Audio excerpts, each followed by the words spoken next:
Hello, everybody. Welcome into our latest live broadcast. Today, it is the 8th of December, 2024. It's Sunday. My name is CareyHolzman. Thank you guys so much for tuning in as today we continue on with a part 3 of our ASUS ProArt Creator Z890 Wi-Fi board that we had some bad RAM in.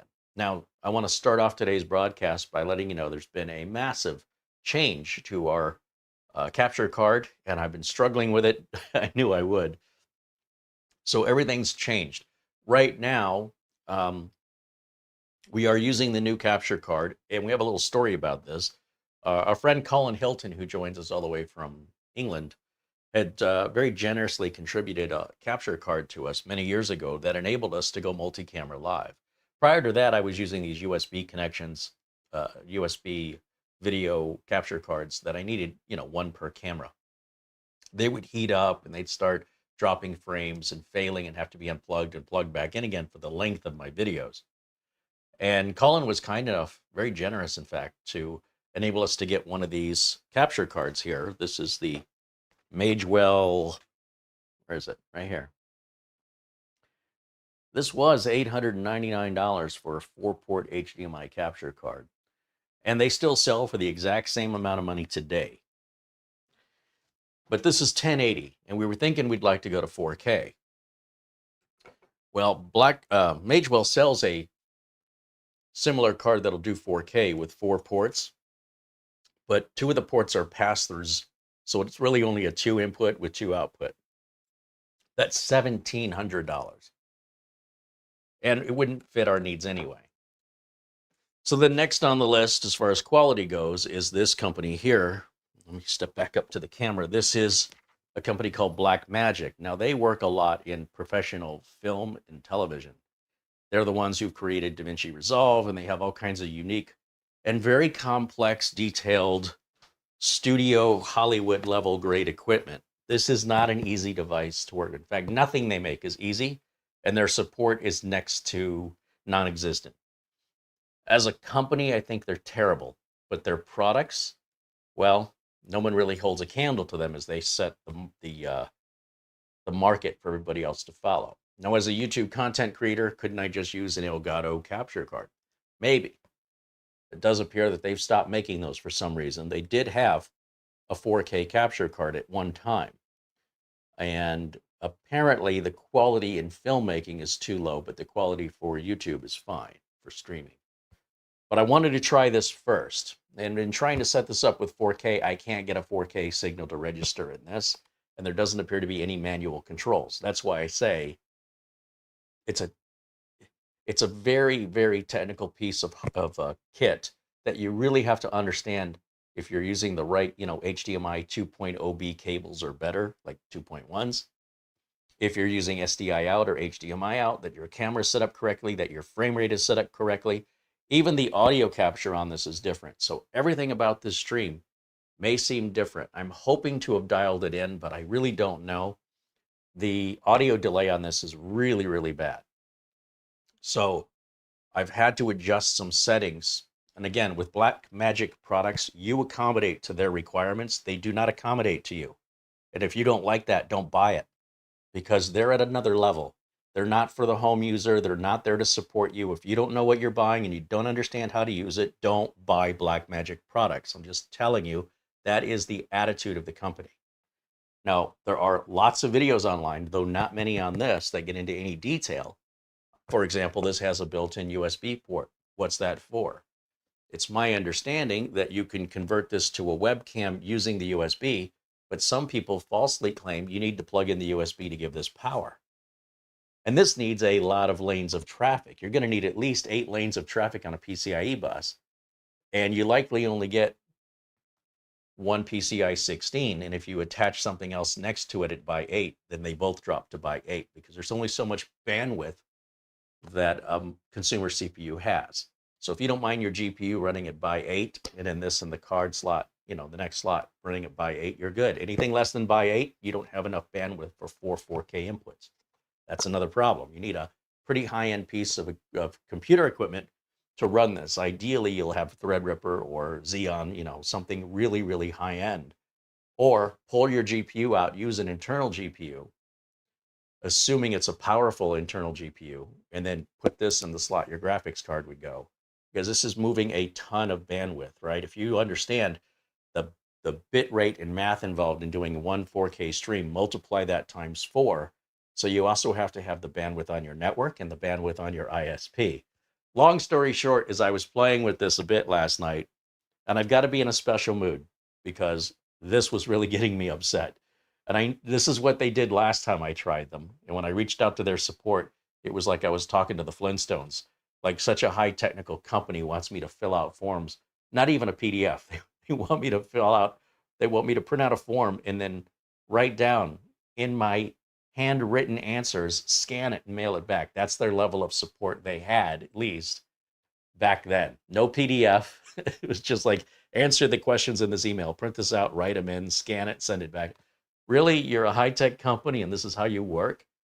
So on the one hand, they make industry-leading professional Hollywood-style capture cards that are quite pricey, although ironically, or coincidentally, this is nearly half the price of the Magewell card. This is still $900. This is $550. And you can pick these up used on Amazon for about $400. So we picked up a used one. And you know who provided it? Our friend Colin Hilton again. So I want to give a super shout out and thank you to Colin Hilton. And I will experiment with this. And I appreciate your feedback on the video with regards to audio or video quality. We're now running 24 frames per second. We're at 1080 still because I can't figure out how to get the 4K to work yet. I don't know if it's my camera output. I don't know if it's the cable. I don't know if it's a capture card configuration. All I know is the last time I tried a Blackmagic card, there were some manual overrides. I cannot find them anymore. So with all of that, we're doing today's first ever live stream with our new Blackmagic 4K capture card in 1080. We're also capturing the audio through this, and we'll just measure and see how things are, because this has been, the Magewell card has been fine-tuned over the time we've had it. We've been fine-tuning it and fine-tuning it. But in order for us to go 4K, we cannot use this card any longer. I can also choose to capture my audio separately, which requires different equipment, and it makes things more complex. That's how Hollywood would do it. Hollywood would never record in the camera audio chip. But we're not Hollywood, and you guys will just have to let me know if you see any difference at all, and if that difference is better or worse with audio or video quality. And then that'll give me some guidance on where to pursue. When we're done with videos, you know, we're done for the day, and if I'm in the mood to toy with it. But for now, if it's good enough, at least we're rolling, and we have to start somewhere. And we can't thank Colin Hilton enough for his support over the years. And, you know, it's because of him that really changed the whole ability for me to go live for such a period of time with multiple inputs, because at that time, there was no way I could buy a $900 capture card. And it looks like Colin's joining us there today. So hello and cheers to our friend Colin there in jolly old England. Let me just set that aside. And let's see what everybody's saying. We'll say hello to everybody. Go back up to the top here, and let's see. We've got Mark Gaines joining us from Northern Ireland with a 20-pound super chat contribution. Thank you, Mark.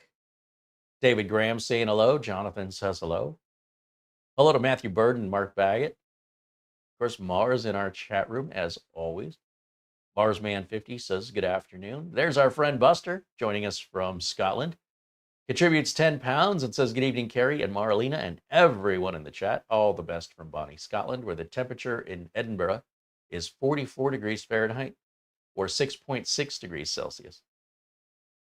We got down, last I looked, we got down to like 51 Fahrenheit last night, which is a little bit chilly for the desert, but always welcome. I'll take the cool, cold weather any day of the week. Give us the rain, too. I don't think we've had rain for over 100 days in a row now. Let's see who else says hello in our chat. There's Rick Lake saying hello and David Martinez. I see Matt and David Herzog in there, along with Doman 2000. Mortant 1210 says hello. Scott says hello. Frank Jimmy joining us. He says, wow, a weekend chock full of Carey. Usually from mid-November through the end of December. or at least right up through Christmas anyway. I get super, super busy and I'm just trying to keep up. That's pretty traditional, and then things will slow down until about the second week of January. We'll see if this year is like the years previous. Every year is a little bit different, but they mostly follow that same pattern. Darren Gilholm joining us says hello.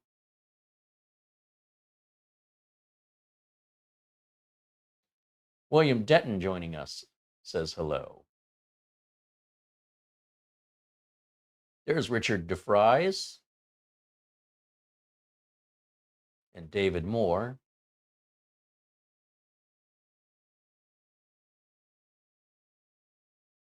Rick, known as Wellibob, says he thought he'd drop by. Well, thanks for stopping by. Charlie Purdy with a $10 super chat says hello, Carey and Mara and everyone in the chat. Hey, Charlie, thank you for your super chat. Good to see you. Dean Sermersheim says he uses a Blackmagic video switcher for his church live stream for 2 cameras and a computer. Yes, a lot of times the videos that you'll find about how to have a multi-card capture, input capture card are made by people that have set them up specifically and solely for the use of recording the sermons in churches. It's very strange to me that there's not many YouTube content creators who use more than one camera.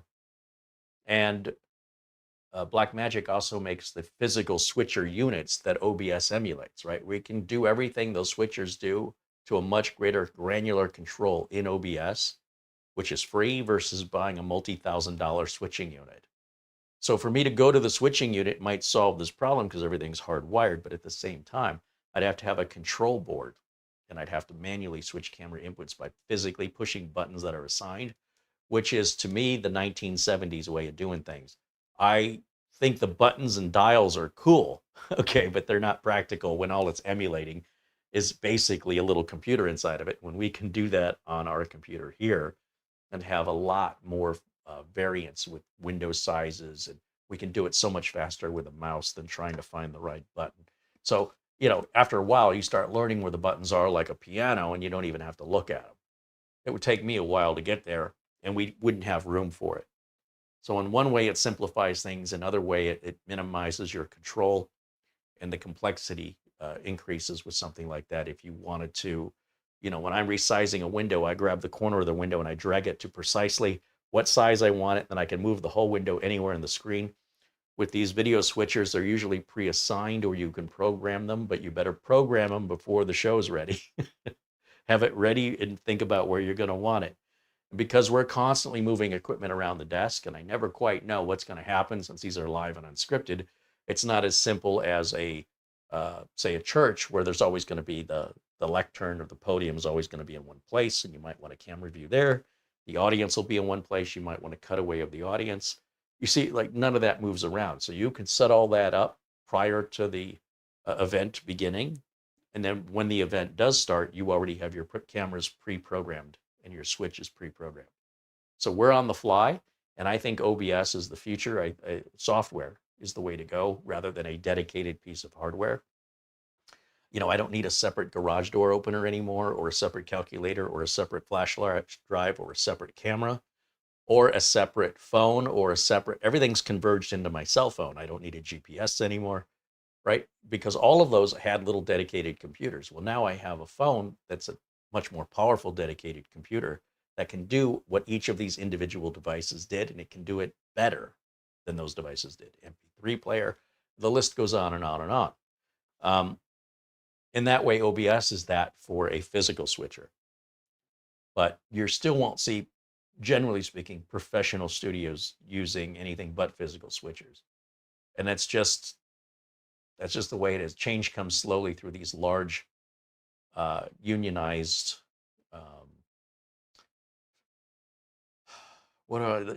it's a whole industry, and these people are specialized in how to use it, so it doesn't matter how it works. That's somebody else's job to know that like the back of their hand. But if you're a streamer like me and you can't be a master of all things, you got to pick and choose what's the most cost-effective and efficient means to do what I need to do, which is to have 4 different inputs minimum. I mean, I take 8 inputs. And then the second question is, how high of quality can I put that out? So we're working on it. And that's the first step, is simply getting a capture card with the capabilities. The second step is for me to learn how to use it and configure it. So we're started, right? We're at least on day one, we've got it rolling. And I'm gonna take that as a win. And we'll, as long as everything's good on this stream, we'll move up to the next thing. Fixing the audio delay was, I mean, it is a massive audio delay on that capture card. We could also go backwards to a Logitech or an Elgato 4K capture just to compare them. That even is cheaper, if you can even find them anymore. But it's also far less capable, but maybe all that you need for streaming online anyway. I don't know, but I suspect the quality of it is more internet quality versus movie quality. It doesn't really matter if we do things movie quality here, because it gets translated through the YouTube servers into internet quality regardless. So it may make no difference for us. This has just a lot more bandwidth, and so maybe this idea of me moving my hands and getting a blurring effect, that should be reduced, because it's a far more powerful processing video encoder than what's on the Magewell. Okay, so that's all the technical stuff of the broadcasting. You know, a lot of people just use their phones and they don't even worry about anything. Sometimes they don't even hold the phone right. They're shooting vertical video in a wide format. What are you going to do? So I try to be a little better than that. Today, I thought I would show you how I determined we have a bad memory module. And I'm going to demonstrate it before I send these back. These are under the return period from Amazon. In fact, I think I have until January 31st to send these back. And it's important, if you're returning anything, always return everything. The sticker, the instructions, the cardboard, the plastic. Because if you don't, there's a chance your refund may be denied or reduced due to the fact that somebody's got to pay for that. The RAM, when we buy it, it's sold as a kit of 2. So even if one is bad, we don't get to keep the other one. These are a match set. When we bought them, we bought 2 of them. When we return them, we return 2 of them. Even later under warranty, let's say it's not a return, but a warranty exchange. Because these are a match set, if one is bad and the other is good, it doesn't matter. They still both must go back as they were sold as a pair. Now, it doesn't have to be in the original packaging when it's a warranty issue. You just need to pack them according to the instructions the manufacturer will give you, which usually involves putting them in an anti-static bag, wrapping them in some packing material that's usually about 2 inches around all sides, front, back, up, down, left, right. Use a tracking number, and then wait about 2 to 3 weeks, typically 3 weeks, and you'll get a brand new kit of RAM just like this, just like you bought. But it won't be the same one, because they're just going to swap it out. You cannot repair a bad module. Nobody can repair a bad module. And even if you could, it would cost you more to do so and take more time than to simply replace it. And this is important if you work in the industry. You can't spend that much time with a customer over popping a RAM module in. Customer's not going to pay you extra because you decided you wanted to spend 3 hours changing a chip or sourcing the replacement chip, only to find out when you put it back in, whatever caused that chip to fail, caused it to fail again a week later, and you're back again. You're not going to be in the industry very long. So what we do is we will replace parts that we've diagnosed as bad and get the customer up and running. That's priority number 1.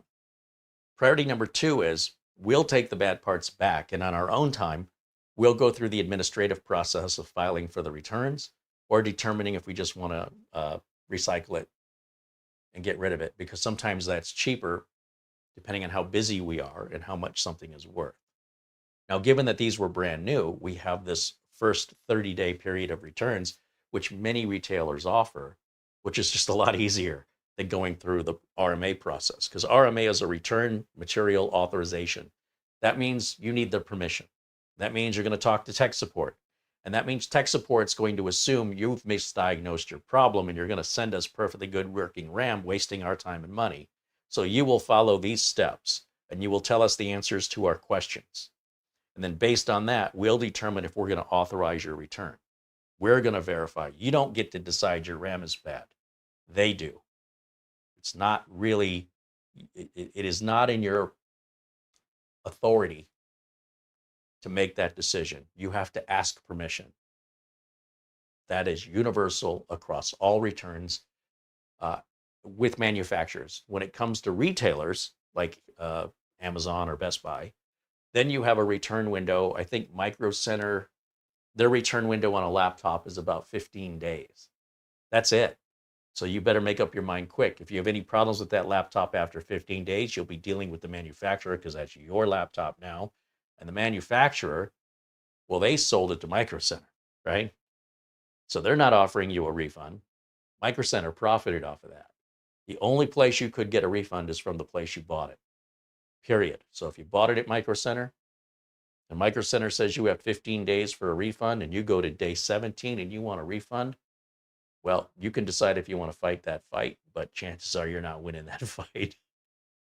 If you buy from Costco or Amazon, you get a much more generous return period, but it might cost you a little bit more sometimes. So it's not always the same depending on the retailer and, of course, depending on the manufacturer. But the warranty here in the USA, the warranty is dictated by law, and they are under legal obligation to replace anything that has a manufacturer defect or materials issue. And they just want to make sure that you actually have something bad. On their side of things, there's probably somewhere around 50 to 60%, I would guess, based on my experience, of people who are saying they have bad RAM who don't have bad RAM, and they will deny the RMA because the RAM is fine. Or the customer asking for it is refusing to answer the questions. Oh, this is a waste of time and you're insulting me. You're not getting your RMA. No, because that's what scammers do. They're protecting themselves from getting scammed and wasting money because a customer has no clue what they're doing. And a lot of customers that buy this stuff, and one of the reasons we stopped selling to customers that aren't local that we can support, is we have no control over how they're handling their parts, what environment they keep their parts in, and how they're doing their installs. If they're doing, is it just a hobbyist who maybe thinks they know what they're doing? Or is this a professional who does this 8 hours a day, 5 days a week? And that does make a massive difference when we're talking about raw exposed parts like this. The cost of those returns pretty much eats away any warranty. So if you're doing returns for no reason, if a customer is sending you back good RAM just for you to turn around and kick it right back, that is the cost of your employees. That is the cost of your shipping and receiving department. That is the administrative work, all for nothing. So they must authorize your return. That's for all manufacturers here in the United States. It doesn't matter if it's a refrigerator or a television. It's always the same. So expect nothing less or prepare to be disappointed. All right, so that's the process. Now, as I mentioned, I've got plenty of time to return this, and I thought, what a great opportunity for me to demonstrate to you how I know which stick of memory is bad or if either stick is bad. We don't often get bad parts. It's been quite a while that we received anything that doesn't work. This is not normal, but it can happen. The odds of it happening, pretty low, but yes, it does sometimes happen. And I know many people say, well, if it's going to happen to anybody, it'll be me. Everybody I've ever spoke to pretty much says the same thing. Highly unlikely. All right, so what I've done is I've got a memory module in here, and I've got memtest 86. Now, memtest 86, I have a video for. It's a little quick tips video that explains to you how to download and create this little flash drive. You need to provide your own flash drive. Smaller the better. This isn't very big. If you have a 1 gig flash drive laying around, good enough. If you have anything up to about a 16 gig flash drive, anything bigger than that, it may have issues booting. You'll have to experiment. I have these, I think these are 2 gig. I can't remember how big these are. They're really small though. I'm not quite sure what the minimum is. A 512 meg might be enough. I haven't seen one of those for sale for years, but if you still have them, This is an 8 gig, so this is fine. I thought these were smaller. 8 gig is considered pretty much the smallest you can buy today. You might find some 4s laying around there. But I needed an LED on it because I want to see if it's booting. I want to see the activity light. And I haven't seen anything smaller than 8 gig with an activity light. But these still might be out there somewhere. So what I need to do is I need to hook power back up to this. This has been off to the side, unplugged since our last video. So I have to put the keyboard, mouse, power switch. All of that needs to go back on here so we can boot it up. And we'll instruct it to boot from memtest. In fact, I can go ahead and plug memtest in right now. And the more memory you have and the older your computer is, the longer this can take. Now, just because your computer's not having problems, and I cannot emphasize this enough, doesn't mean your memory's okay. You can download and run memtest on your machine, even though you think nothing's wrong with it. And if memtest comes up with errors, you've got some bad memory. If memtest does not come back with errors, that doesn't guarantee you don't have bad memory, but unless anything's going wrong, your memory is probably fine. So when memtest says there's no errors, but you're having problems with the computer, you might want a second opinion. But when memtest says there is errors, I've never seen it wrong. There are other memory tests you can use, but I've never found one that is as accurate and as reliable as memtest. Other memory test programs, whether it's Windows built-in tool or Dell's built-in tool, sometimes they work, sometimes they don't work in the sense that the response you get back is accurate. Memtest for me is always accurate, but it can take a long time to run it. That's because of how accurate it is. Now, let me get the power supply hooked up and demonstrate exactly what I'm talking about and why I only use memtest. I don't use any other memory testing utility because I need consistency. I'm charging customers by the hour, or I'm charging a flat rate, which means the longer it takes me, the more money I lose. I cannot sit here all day and experiment with different programs. I need to find one that works and use it straight out. Otherwise, I'm running a very, very low profitable, inefficient business that's going to take my repairs longer, make my repairs inconsistent in whether or not I get it right the first time, how long it takes me to get it done, and what that ultimately is going to cost me or how much profit I make. I'm not a charity. I bet if you had a job, and you probably get paid for that, right? This is my job. All right, so let me find my power supply, which I have thought I was ready. I haven't put it where it belongs. So I'm going to go back behind the camera and grab our test power supply, which is right here.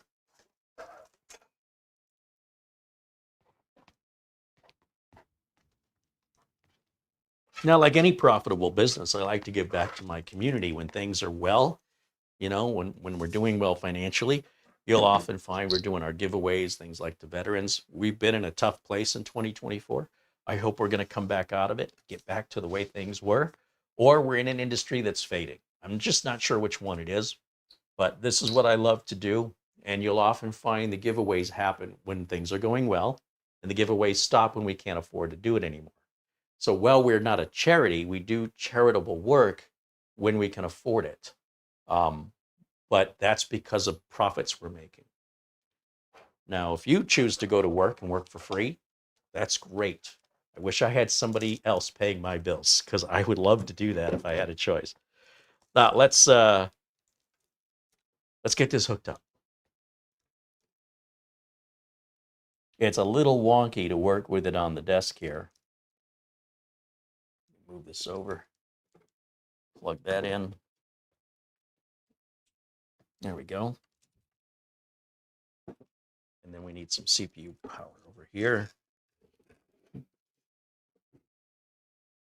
we go. Put that right there. I think that was the one we used before. And then what? We need a power cable, right? So I have a power cable in the drawer. I buy these off Amazon. They're really under $10 for just a testing power cable. Some have LEDs. Whether or not you choose to hook up the LED during testing seems like a waste of time, but you can. Or you can buy one that doesn't have an LED, so you don't have that dilemma of, should I hook it up this time or not? So we're just going to plug in the switch.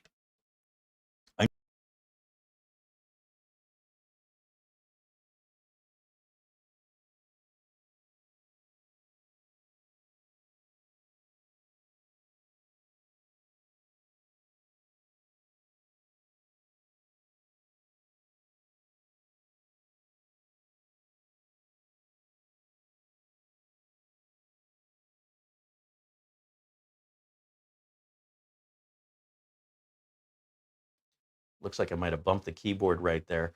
But essentially, you want to make sure everything is unplugged from the back of the computer that isn't necessary. No printers, no unnecessary flash drives or external drives. If you have dual monitors or, that's fine. You can leave all your monitors plugged in, but anything you don't need to operate the computer, unplug it so your test results are accurate and that nothing is interfering with that. Let me just click a different window here. So in case I bump the keyboard again, that won't happen. That is, the downside of OBS is that accidental key press may, it'd be no different if I had a switcher I bumped into. I'd be switching camera inputs, but a little easier, I think, to do it with OBS. Anyway, we need to give the power supply power, and we need to give the video output on the motherboard a monitor here to plug into. So we'll go right there on the monitor. This is also a test of our capture card because I've never done this before with our new capture card. And then we need power. So the power cable right here, we'll plug that in, turn this on. And I think we're good to go. We'll hit the power button. You should see these fans turning, and they are. And if I go to camera input number 2 on our capture card, let's see what happens. Let me take camera 1 and move it over here for a minute. Camera 2. In theory, this should come up.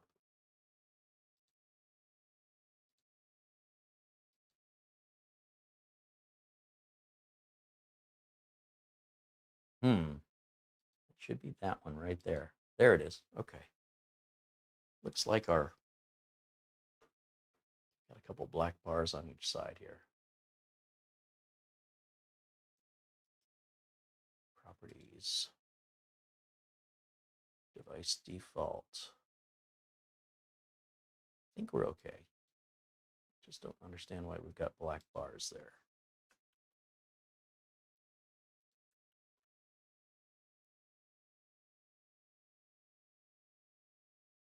Fit to screen. Transform fit to screen. Option not available. All right, well, growing pains with the capture card. So what I want to do is I want to boot, instead of to Windows, I want to boot from our mem test.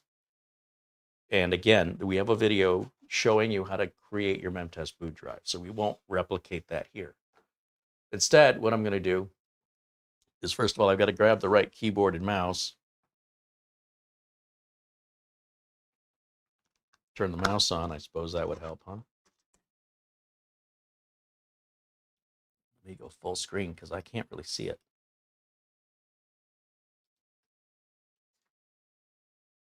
There it is. Okay. It looks like it booted in 4K mode. I think this capture card is auto switching us. Like before, I was used to manual control. But that's all right. Let's just do a... let's go to settings.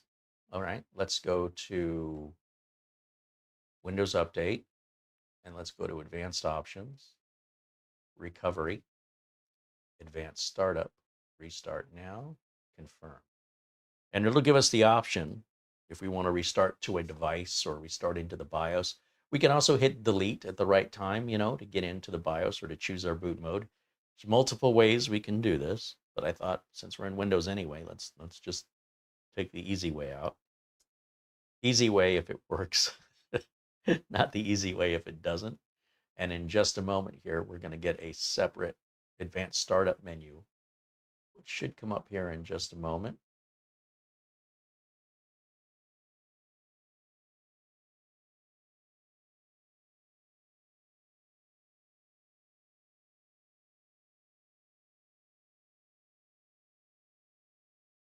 These delays in startup are going to increase the more RAM you have, just so you know.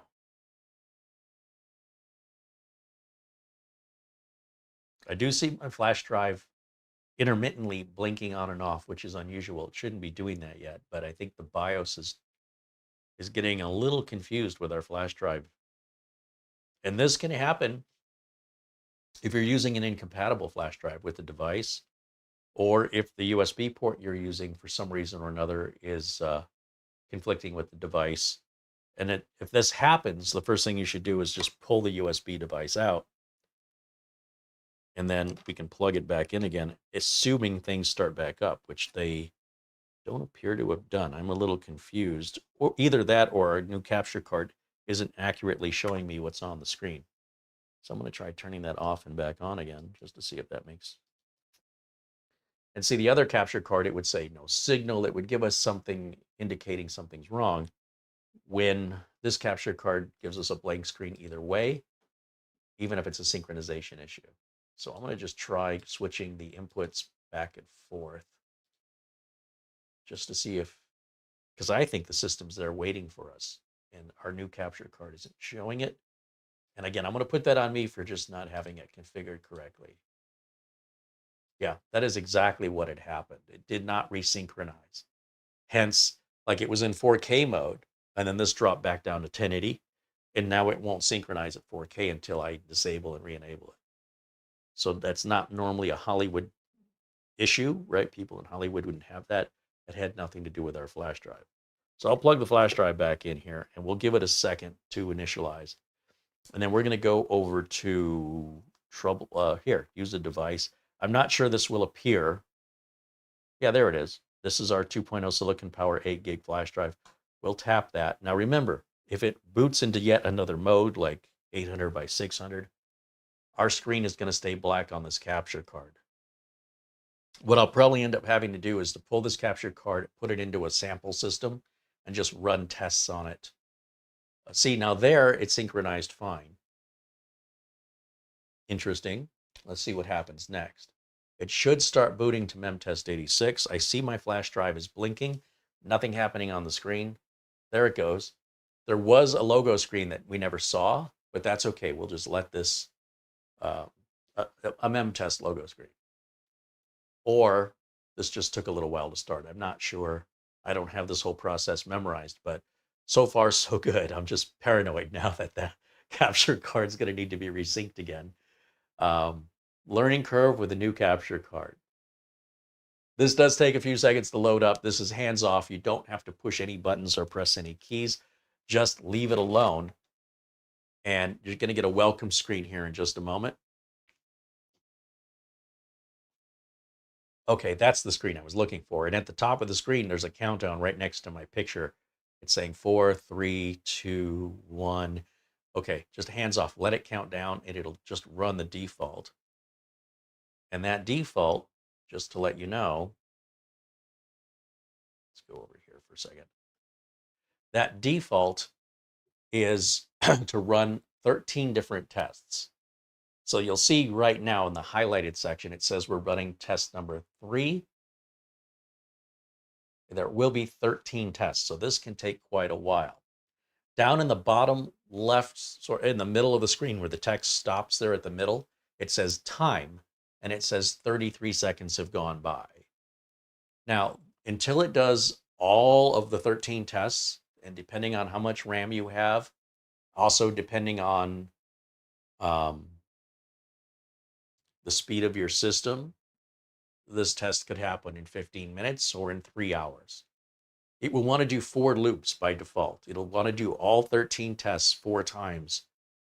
I don't think that's really necessary. The idea is that if you have intermittent memory problems that only occur when the memory is hot, that you let it run that loop 13 times. So when it's done with its first loop, it'll say pass 1 of 4, pass 2 of 4. And you'll see that at the middle of the screen, at the last thing it says in text, next to time and address, it says pass. Right now we're on pass 1 of 4. So until that switches to 2 of 4, we're on pass 1 this entire time. But at this point, we've been running 1.5 minutes, and I'm going to stop this right now because I already know the other RAM module will fail almost immediately. We don't have to wait to see the failures. So I'm going to turn this off by hitting the power supply switch. There's no real safe shutdown you need to worry about. And then what I'm going to do is I'm going to pull this RAM module right here with the power supply off.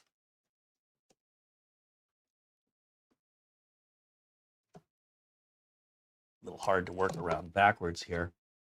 And I'm going to grab this other one. And this is the one that fails. And I'm going to show you what a failure looks like. Please understand, you cannot fix bad RAM. Everything is surface-mounted components to the board.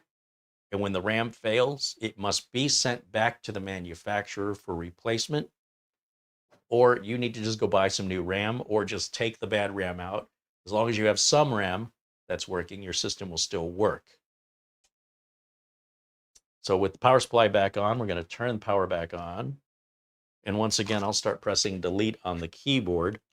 Well, not once again, but instead of going to that advanced startup menu, I'll just manually do it the other way, which is to start pressing delete, get us into the BIOS, and change our boot order. We should see that here momentarily, unless I have to reset the capture card again. I hear the fan slowing down. Let's see, I think it just switched over. Pressing delete. Is that going to get us in? Yes, it does. And then what we're going to do is where it shows, let's see, where this shows advanced settings, which is right down in the right corner here, advanced mode, over to exit, we can tell it, no, it's not here, must be in boot. We want to go to where it says boot override. We don't want to change the boot options. We just want to go to boot override, and we want the first partition here, just like before. Click on that once, and the system will automatically reset. And as it reboots, you'll see the light on the flash drive flashing rapidly. And then that's going to now start MemTest 86 again. So I'll leave the camera off of this video so you can see full screen what I see and what you would see if you're replicating this test. Once again, it's going to count down from 10 seconds once the MemTest logo starts. That's your option to change the testing procedures. I'm advising you to leave the testing procedures at defaults. If you start messing with them, you may not get accurate results unless, it's under the certain conditions that you selected. If you're a heavily advanced user, you know what to do. And if you're a heavily advanced user, you probably know not to do that. So that's my opinion anyway. So we're going to do this again, and I want you to notice the difference in the screen results on this memory module. And this confirms to us that this memory module is bad.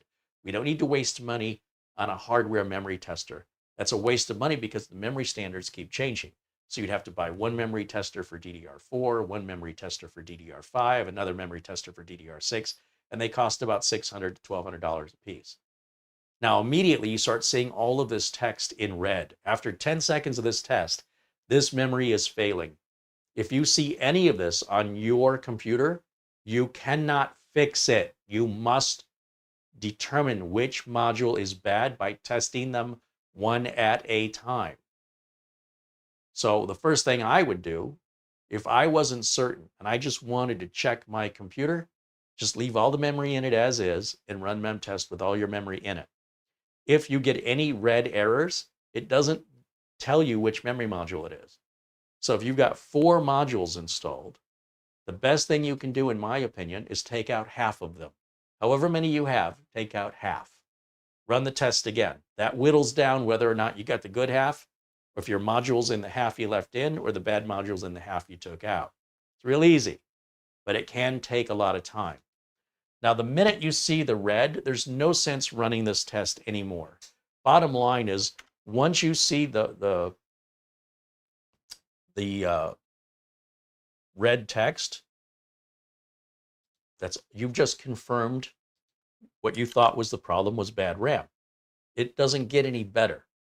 All right? No matter, even if the rest of the module passes, the fact that one part of it didn't makes anything else that comes after that, good or bad, irrelevant.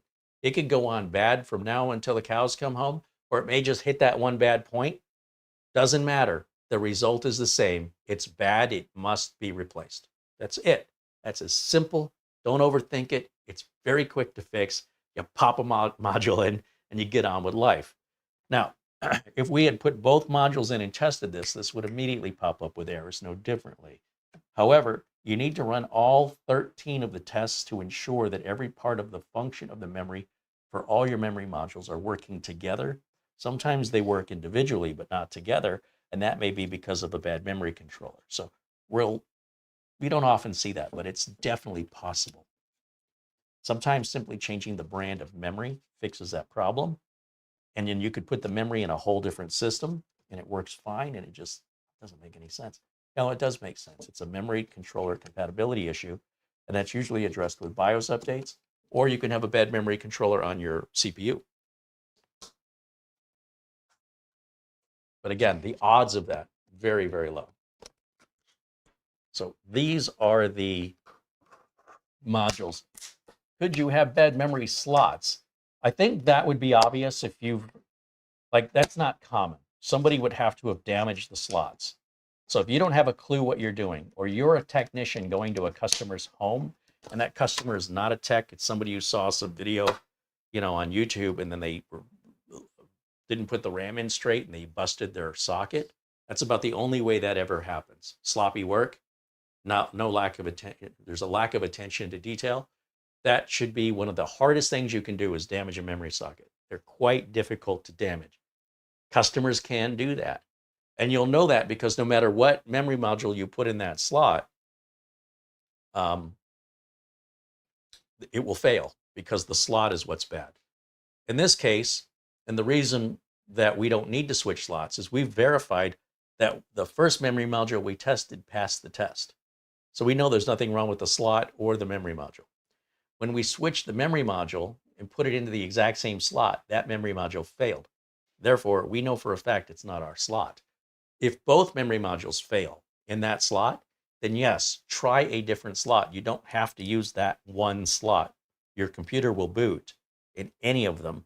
It's just efficient to follow that specific slot. But we're not even worried about efficiency. We're just looking for the machine to be reliable, to not crash. And that is something else you can check, but it's very unusual to have a bad slot. Finding bad RAM, very common. So what I'm going to do is I'm going to put the RAM in here. Especially the older the RAM, the more common it gets. I'll start with this one right here. Like I said, for us to get bad RAM these days, brand new out of the package, very, very uncommon. That's why I wanted to take this time to make a video to demonstrate how we test it. Now, you don't need to test both memory modules individually. It's kind of a waste of time, in my opinion, and I put that in the wrong slot. What you should do is put all your memory in and see if it passes together.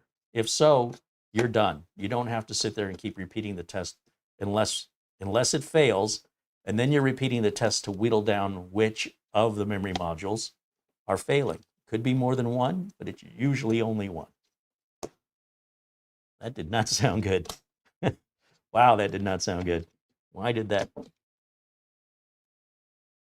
Try it one more time. I got to get my glasses on so as I can see. Sure, I'm in the slot. And it's a tight fit. Okay.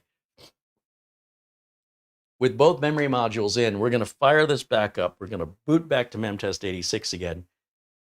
And we're going to let this run for a few minutes. Now, if I don't see any errors within the first, let's give it 3 minutes, I'm going to call it good.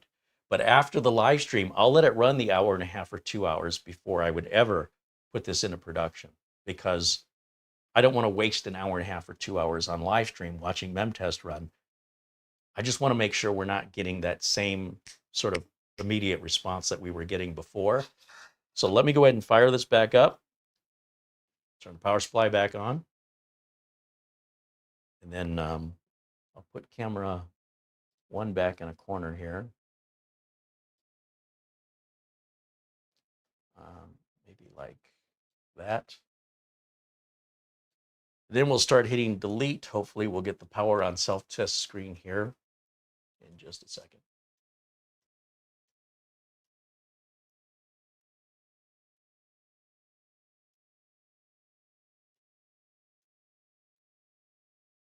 Just waiting. There we go. I just heard the fan slow down. So it was retraining our new memory, and it's going to take longer for your first boot as a result of that. Now, again, on some motherboards, you may see when the text comes up at the very bottom of the screen to hit like F12 or something to go into a boot menu. You can do that too. That's a third way you can override booting into Windows. So there's lots of different ways to do this, but there's the reason I show the way I show is because it's to do it from within Windows is universal for all of you. To do it this way will change depending on what key you have to press to get into your BIOS and what section of your BIOS the boot override is in. Or if there's a boot override at startup, that also varies from motherboard to motherboard, from manufacturer to manufacturer, from pre-built to custom built. And so I can't universally tell you all this will work, this key press. But in this example, using this board, what have I done here? On the wrong feed. Let me go back over here. Full screen. Nope, I got no mouse for some reason. Why is my mouse not working? Let me unplug my mouse and plug it back in again. Did that work? Huh. Well, that's okay. We'll use our keyboard, which is F7. No, we won't. Oh, apparently we won't. Why is this not working?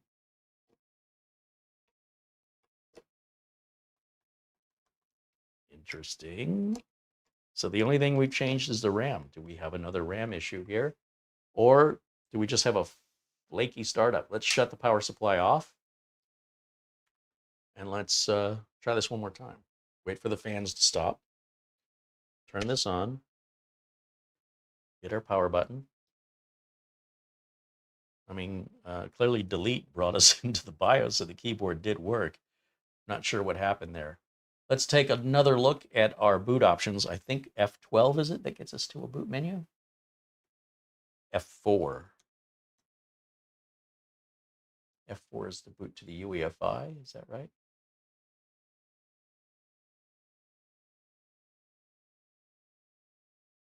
Yeah, and so that is now starting us off of the flash drive.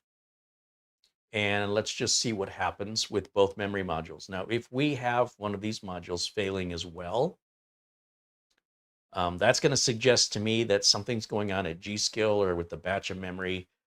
This is not normal. I'm just trying to think, like, when we got in the BIOS, why did the mouse stop working? And the last thing we changed was the RAM. Or maybe there's a step I was missing. I don't know, but right now I'm suspicious of the RAM now. We'll just take a minute here and we'll see how this processes. We definitely know the one RAM module is bad. That's absolutely confirmed. Again, we can take the other RAM module, put it in exactly the same slot, run the exact same test, and it doesn't fail. So they're not equal. They're not the same. Now here we go. We should see a total of 96 gigs of RAM, and we're already getting errors. That's very interesting. So what I'm going to do is I'm going to shut this down. And I certainly don't expect that to happen on a brand new set of RAM, and certainly not on a replacement set. It's quite possible that we have some incompatibility happening here, but this is very strange, very strange. So let me go back full screen here on camera 1 so you can watch what I'm doing. I'm going to just pop this one memory module out. This is our new one. Power supply is off. We're going to just take out this one module and set it aside. We'll turn this back on. And we'll turn our motherboard back on. And what was it? F4 that I was hitting before, I think. We'll do F4 again. And as you can imagine, if you're at a client's location, if you're a field service working technician, client's breathing down the back of your neck, this can take quite a while, even just the boot up process alone. We're looking at 30 seconds to a minute and a half, maybe even 2 minutes before you can even get the test to start running. I'll hit F4 to boot from UEFI USB. That's what we want. And we don't even have to make a choice, right? It's already there. And then that should start the, memtest loader. And let's see what happens if one memory module passes and one doesn't. That would be quite interesting. Now, wouldn't it be nice If you could just take the one good one from each kit of RAM and put them together, you cannot do that and still have your warranty honored because each one has a serial number and that looks like you're scamming them. You must send back the exact same serial numbers that were matched together. So even if we can mix and match two, the only way that works is if we eat the other two. In other words, we would not get a refund for those. We'd have to hold on to them. So if you want to get your money's worth, and now we're on our second kit of RAM that's having a problem, that indicates to me not to use this memory manufacturer on this board. This is something's not right. And I don't know if it's G.SKILL or I don't know if it's the ASUS board, but it's not normal. It's pretty rare to see you get bad RAM to begin with. The fact that we've got it now 2 in a row doesn't bode well for the RAM manufacturer. Now, I have other DDR5 RAM here in the studio that we can swap out. That's my last ditch sort of answer for this, but it's not the RAM I really wanted to use for the build. Now, MemTest appears to have locked up.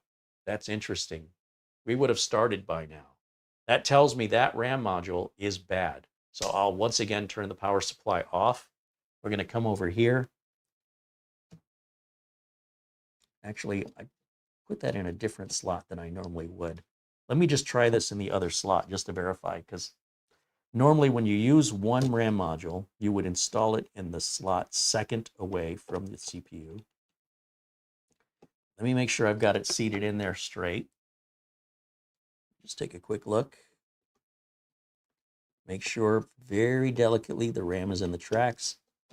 Push that down. Now that should not make a difference, but why not? Let's just check and see if it does make a difference. We're going to go ahead and turn this back on. And then we'll once again hit the F4 button here when we get the BIOS screen to boot from UEFI USB. Because that's the most efficient way to boot from MemTest 86 on this motherboard specifically.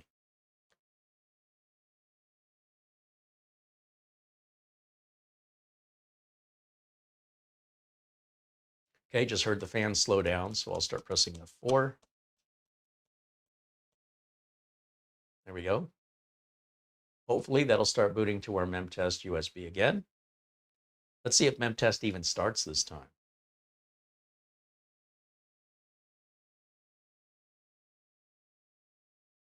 This measuring CPU cache mem speed, see how long that took for that to process? That's pretty interesting to me.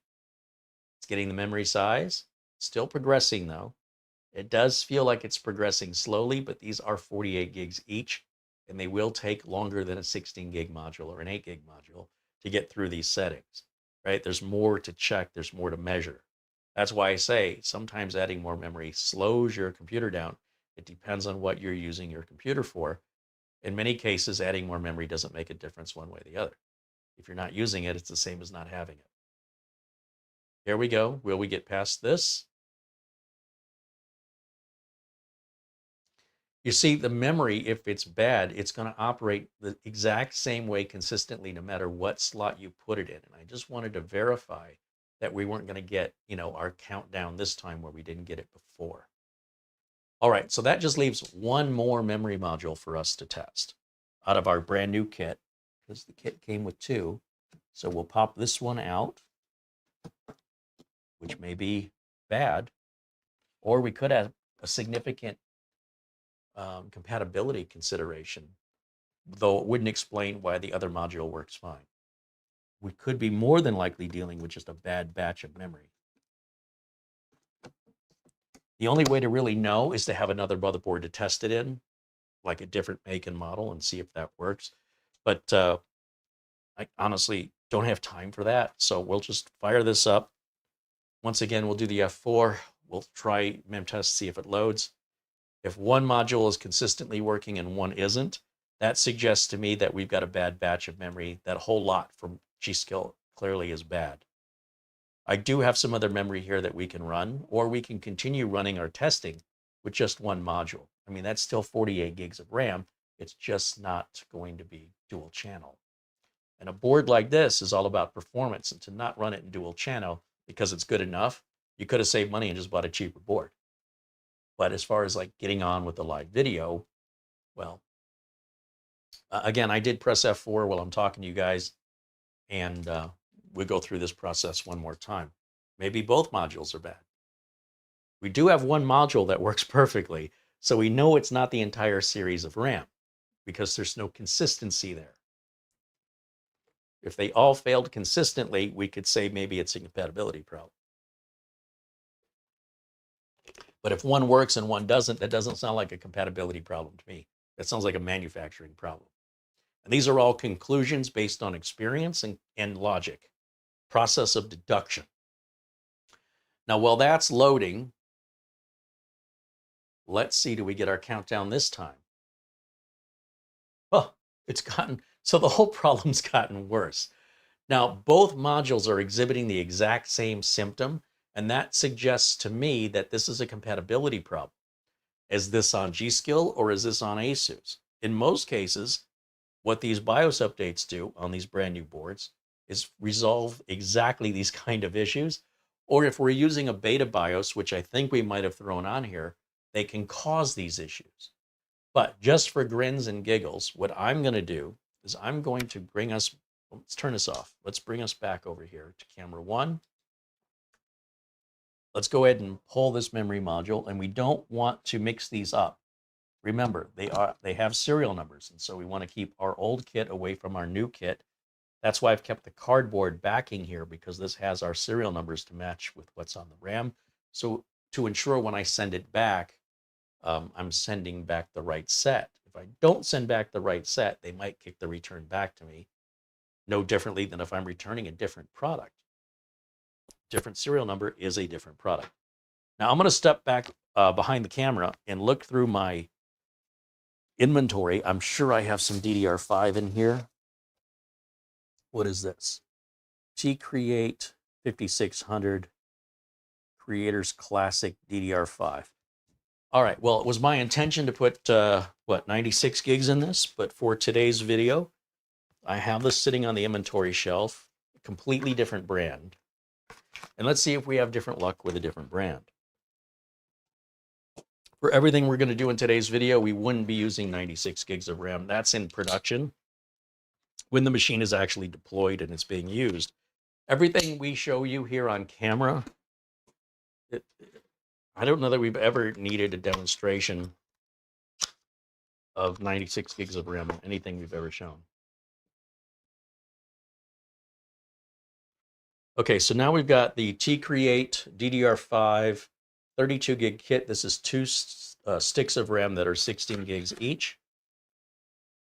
Now, honestly, I didn't expect this video to go this way. I thought we were going to take the new RAM out, it was all going to work, and we were going to move on to the RAID setup, but this is life as a tech in the real world. And just imagine if this didn't belong to me. Imagine this belonged to a customer, and all of this time is adding up. Somebody's paying for that. Whether that's the customer or that's me eating it, that means if I don't charge the customer for all this time, that's all time I'll never get back that I'll never make money on. And if I do that every day, I probably won't make enough money to pay the bills at the end of the month, and I will be out of business. And that is the delicate balance between running the business and being fair with your customer, running a charity, and being an enthusiast sitting at home playing around. None of these things are wrong, but there are different expectations and different reasonings behind what we do. You'd never know that from most YouTube tech channels that are all about playing and no responsibility and no consequences. So I'm here to tell you, in the real world, there are consequences. And if you like that and you would like the idea of being self-employed and you enjoy working on computers, this is exactly right for you. On the other hand, if this sounds like a nightmare, you go to your regular job and work for an employer and just continue to play with computers for fun. That's okay too.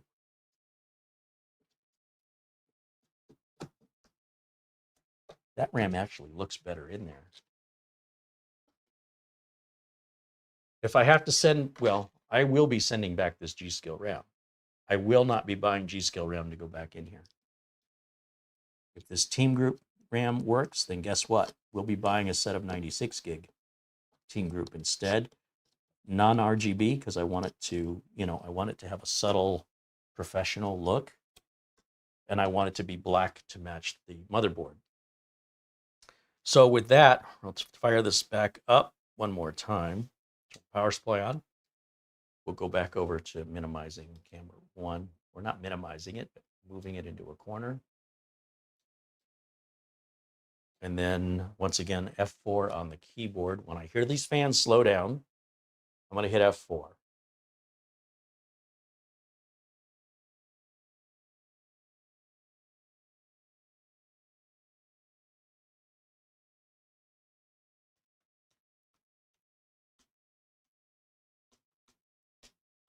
F4, F4, F4. All right, let's see what happens this time. Now, this isn't to say any particular brand of memory is bad overall. It just means for this configuration, the amount of time and money we've spent, we're not going to continue to force something to work that clearly doesn't work because it's ineffective, it's inefficient, and it's costing too much money and too much time. Well, this G.SKILL RAM may work fine in something else. I don't care. I'm not working on something else. It's irrelevant to me whether or not this G.SKILL RAM works on anything else. I do not care. I only care what works on getting the system done so I can move on and do my next thing. I have dozens of projects ahead of me that I cannot get to until I get the one before it done. So I can't sit around here and toy with it and play with it, nor should I have to. For the amount of money I'm paying, I expect it to work out of the box. Anything less is unacceptable. Even if it's an ASUS BIOS update issue, until that BIOS update comes out, I can't sit around all day and wait for it. I need to get the system done. We might revisit it, but why would I? I'd have no reason to do that. Now, here's what's interesting. With the new Team Group RAM installed, we are getting exactly the same problem. Now, that's adding to the data that we're collecting right now in diagnostic. What's changing now is, where is our common denominator? We had a bad set of RAM. One stick of RAM was verifiably bad, the other was fine. We get to this point of memtest where we can no longer see the countdown. Now, does that mean something's wrong with the board? Possibly.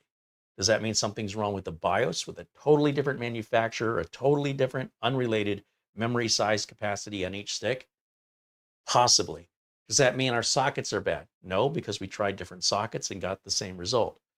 And the results are consistent. That one G.SKILL RAM stick will pass every single time. The other 3 won't. So what this suggests to me, first and foremost, is I should shut the computer off and just completely load BIOS defaults, just in case the bad RAM switched something in the BIOS, which it can do. It's very possible. It's unlikely, but it's a very easy thing for us to test. All we have to do is turn the machine on, and we'll hit the delete key to go into the BIOS, and we're going to load the defaults, and then we're going to try and load one more time memtest 86 and see if that makes any difference. It probably won't, but we don't know until we try it. So we're going to press delete over and over again.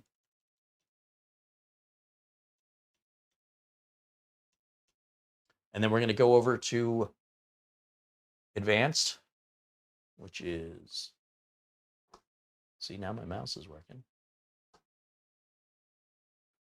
We'll go to boot, exit. Is it under exit? Load optimized defaults. That's what we want. Yes. That took a long time. And then we'll save and exit. So save changes and reset. And it says I haven't made any changes, but that's not necessarily true. It probably is, but it's quite possible now memtest runs like it has before. So one more time, we're going to press F4 and boot to memtest. We could also try moving the memtest USB drive to a different USB port just to make sure we're seated well and that there's no issues there. It's very suspicious to see this behavior and very unexpected. I will tell you, if you're going to buy a high-end expensive system, the more finicky they are, generally speaking, and it doesn't go together as smoothly overall and in general to a regular system, like a normal 8-year build we do here, the best bang for the buck build. When you get with the real cheap stuff, that can be a real problem to get them working. A lot of work that you would have to do there that you wouldn't normally have to do. And when you get to the very high end, the latest and greatest stuff, you may also have to put more time in it to get it to work because it's still new and it's still sort of being broken in. So we're at the high end here. We're at the bleeding edge with a new chip and a new board. It hasn't had much time on the market yet.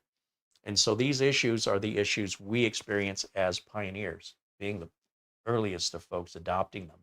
That means we paid more for these parts, and we're more than likely going to run into problems. Not always, but it's just more than likely.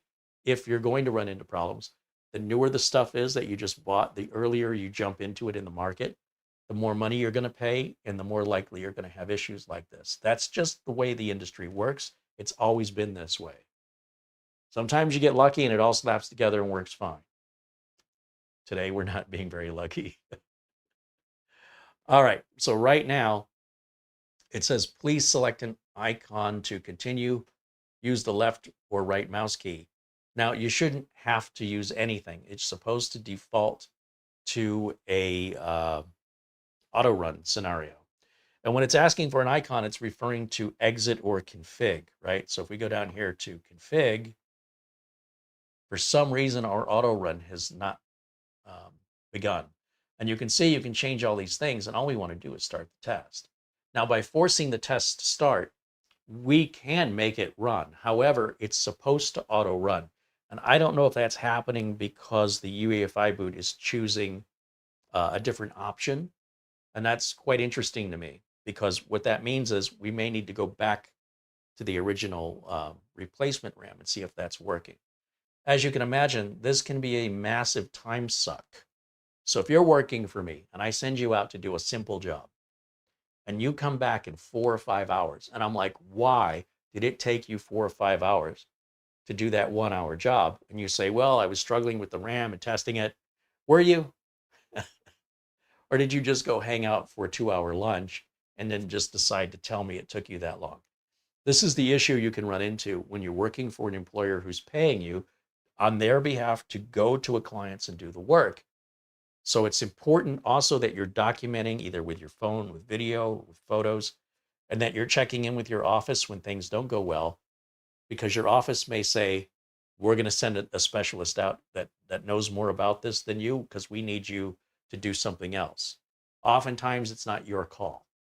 You call into the office, you go, look, this isn't a simple RAM swap anymore. You explain why, and then they will give you permission to continue or to move on to your next call, and to let the customer know we're escalating them to a field service tech that's more experienced in this issue. Or they may even say, you need to bring the computer back to the office. We can no longer do this financially. It doesn't make any sense to keep you on site at that client, indefinitely, because we have other people waiting. So whatever money we lose by keeping you there, we could lose even more by people that are tired of waiting, taking their business somewhere else. Once again, something a home user would never have to deal with. So now the second question is, why did it not auto start? So I think it may be the F4. I'm not sure, because it seemed to me we ran F4 and it auto ran just fine. So I'm going to just shut this off. We are passing everything after 2 minutes. It's looking good, but we really need to keep it going for a good solid run of the all 13 tests, which could take a while. But what hasn't answered my question is why my auto run isn't working. So one more time, I just want to turn this back on and boot it back up and manually select the partition boot override that I want, just to see if that auto run will run correctly. And it may be a consequence of the F4 just working a little differently. That's bizarre. Everything should always be consistent. If we do the same thing, we should get the same response. If the response is changing, then likely we changed something. So let me just try one more time. We'll go F7 to advanced. We'll jump over here to the boot menu, and I want that first partition, not the second one. And I'm curious if that's the difference between them. I don't normally try to boot off partition 2. I don't even know that it is bootable. But having manually selected that partition to be the bootable one, as we have done before, I want to see if that makes our auto run. Let's see what happens. We speculate, but we don't spend too much time.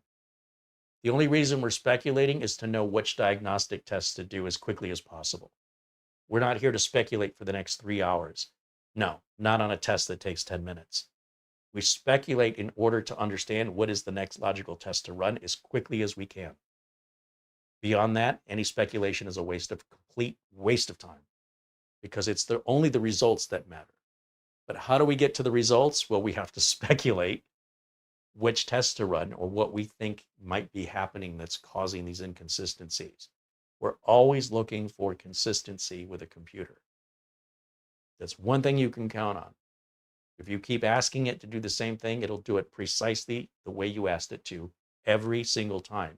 If it's not, you've either changed your direction in the instructions or something's wrong with the computer. Like bad RAM can cause a computer to function intermittently where it's no longer consistent, where one time it works, one time it doesn't. But, you know, a bad power supply can cause that. A bad CPU can cause that. A bad socket can cause that. A bad motherboard can cause that. Now you see memory test will automatically start, and there's our countdown. So I am suspecting that that is the difference between the F4 and delete key. So even when you think you've got it figured out, there's always something new to learn. And that's just the behavior of this board with this boot drive. Doesn't mean it's going to work that way with other boot drives or with other motherboards. It's just this unique combination.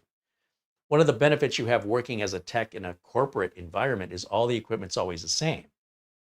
And you're a field service tech, and one of the reasons I don't read the directions, we don't have time. You get out there, get the job done, move on to the next one. You likely won't see the same computer twice.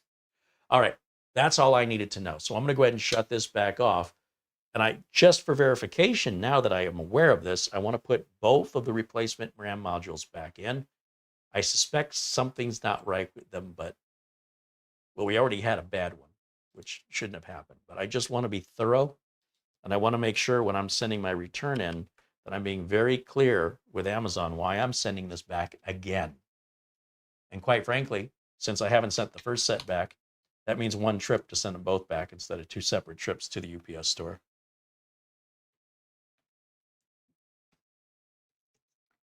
So we know this T-Create team memory is fine. All right, and we're going to probably end up putting this back in again before we can even continue with the RAID configuration. That's what these boxes are for. That's our fanxiang S880s. But just to be thorough, just to make sure I fully understand what's happening here, I'm going to pop this in one more time. Doesn't go in that way. Sticker usually faces the CPU on most RAM modules of DDR4 to 5. Not always, but usually. The sticker right here. No stickers on this side. This side faces the away from the CPU in most RAM installations of DDR4 and 5. Okay, new RAM is in. Power supply back on. Always make sure your power supply is off when you do this, or you might see sparks. That's not good. We'll turn this back on. And once again, we will put this in the corner. Like so. And we will hit the delete key and manually do our boot override to see if memtest 86 starts its auto countdown.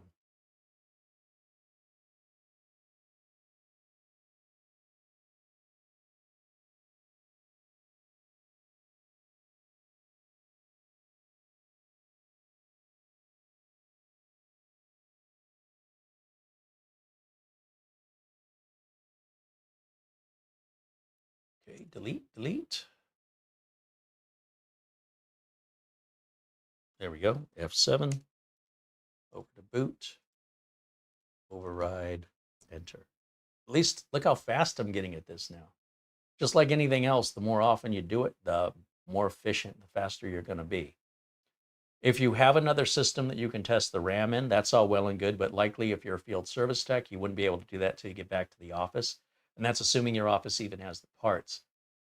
So in most cases, people at home watching YouTube videos likely do not have a second system. And it wouldn't matter if they did, because if the RAM is not sufficed to resolve the issue you purchased it for, regardless if it works or doesn't work in another system, you didn't buy it for the other system, and you'll be returning it anyway.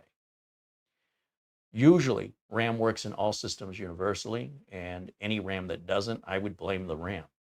With the exception being this is a brand new technology motherboard with a new chipset and a new CPU, and this may be a BIOS compatibility issue for all I know. But we don't have time for that. As a business, we have to keep moving forward, and as a home user, You're not going to sit there with a non-working computer until it gets resolved. You will return the RAM and get something else. So the practicality of testing it in another system may be great if you have a shop that people bring stuff to you. But if you're going out to them, likely you don't have time for that and you don't have the equipment and functionality to possibly handle every scenario. There's the countdown happening automatically where it wasn't doing that before based on the F4 key startup. So that was not a problem with the RAM. Let's see what happens with our RAM test here and if we have any better luck this go around. Now, while we're waiting for this, well, no, see, the test is already over. At this point now, we definitely have either a RAM compatibility problem or bad RAM. In either case, we don't have the luxury of sitting around all day and waiting for a solution. You have to remember everything in running a business is about how you're spending your time. And if your time is not a sound investment, you're going to go out of business. You have to be able to get things done in a timely manner. And you can't spend $600 of your labor to fix a $200 RAM problem. And on top of that, your customer is going to be pissed. Why is this taking you so long? I thought you were a professional and knew what you were doing. That is a very common thing a customer will say if I were doing this live in front of a customer. And for that reason, in such a scenario, we would advise, let's take it back to the office so your customer doesn't see you working on it. We're going to put the team RAM back into it again. As I mentioned, I thought we were going to end up doing this, and we know that that was running okay. So regardless of why you're returning something to Amazon, you don't need a reason. Just because is good enough for Amazon. Sticker goes towards me.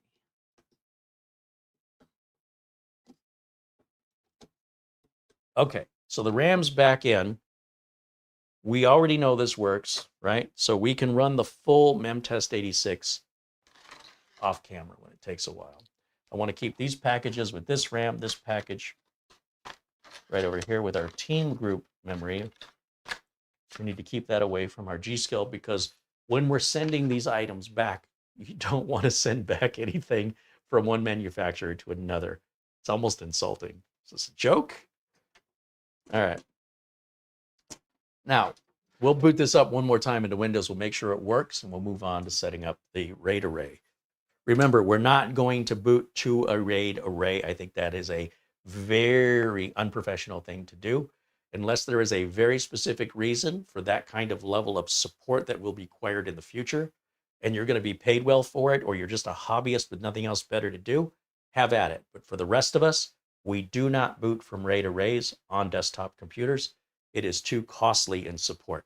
With that being said, let's boot this up one more time, I hope, one last time, so that we can move on to setting up our NVMe drives. So let me jump back over, minimize this screen over here, put me in the corner again.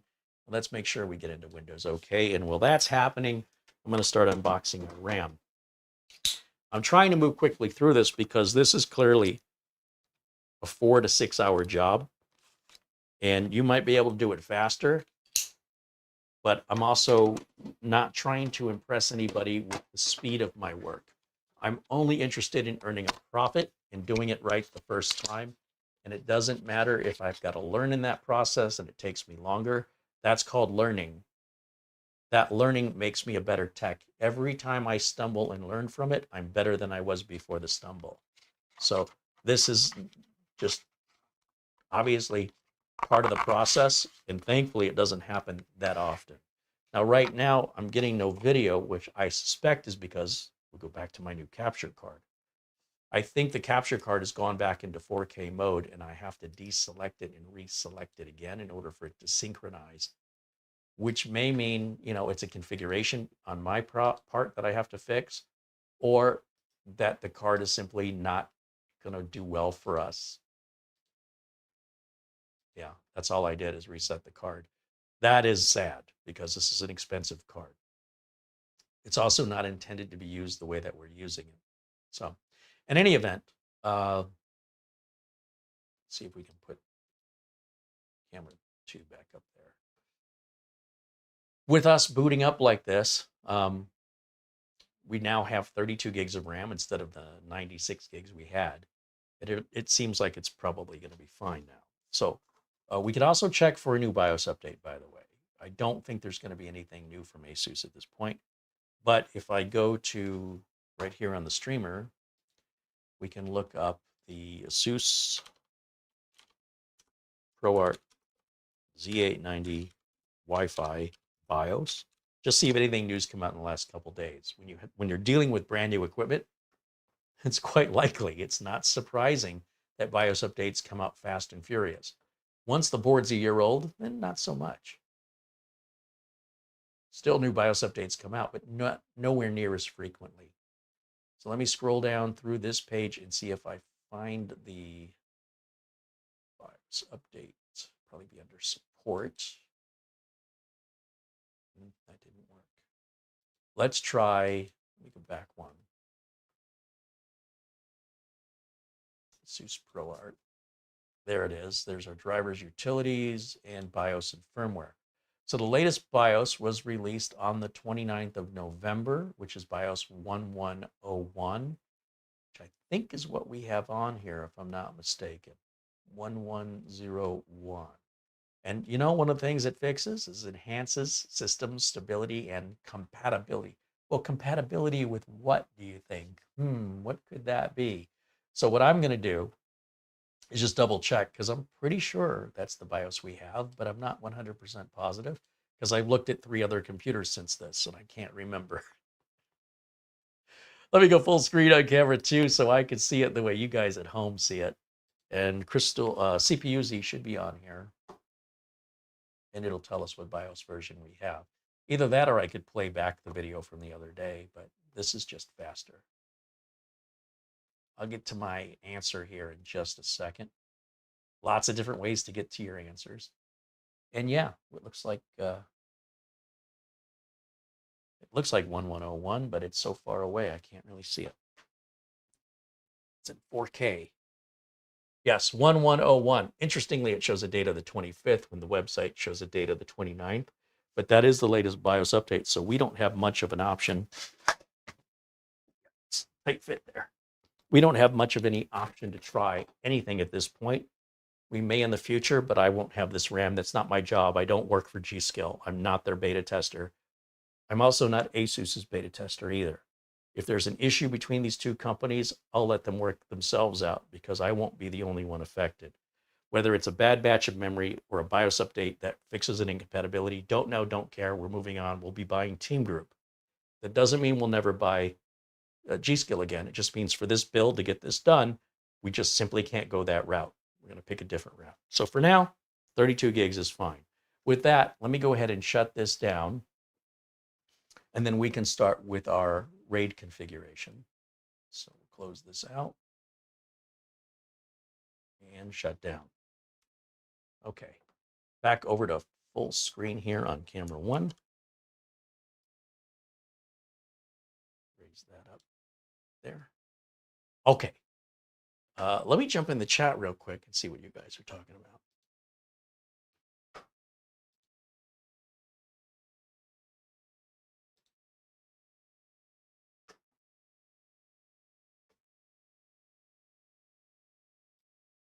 Let me go all the way up to the beginning here. I have missed a lot. Thank you to Planet Cryos with a $5 super chat. He says, I don't know if it's on my end, but the picture seems a little off. It's a little choppy. The audio is good. Maybe it's because I'm at 24 frames per second versus 30. Quite possibly.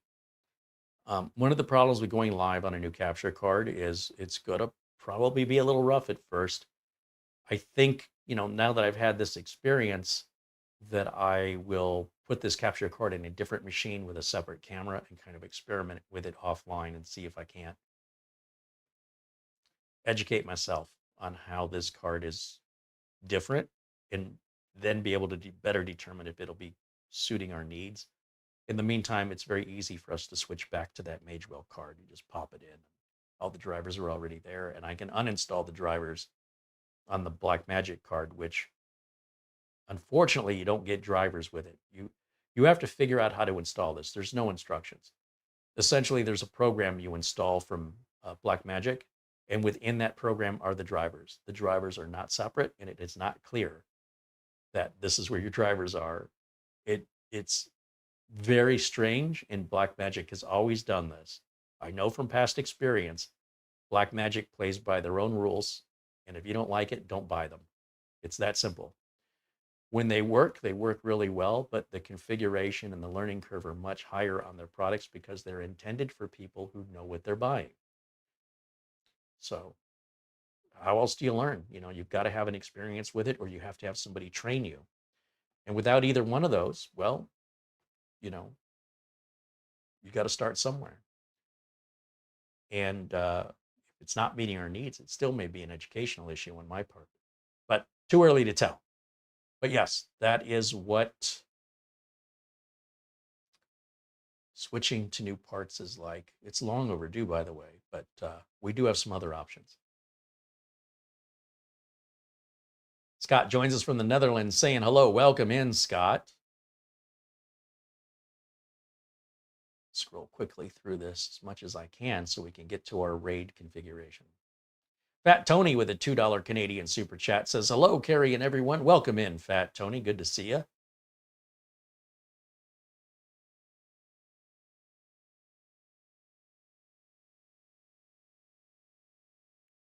And hopefully we can get caught up here right quick.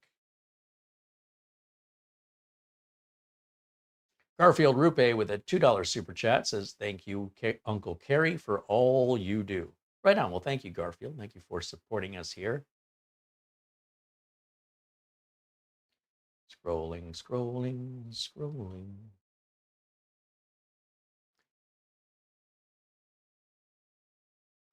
Tom Jackson says, no video problems here, but YouTube states you are in 1080p. Tom, we did refer to this back in the beginning. Just to reiterate, we're only in 1080 mode. What's happening is the capture card is receiving video at 4K, and then it's downsizing it to 1080, and our OBS is still configured at 1080 for that reason. Otherwise, I'd be in a little corner of the screen on every video, and I would have to resize it to make it go. It's a big, complicated thing. But I think you're getting confused with my input quality and the output quality. The output is still at 1080 until we figure all this out.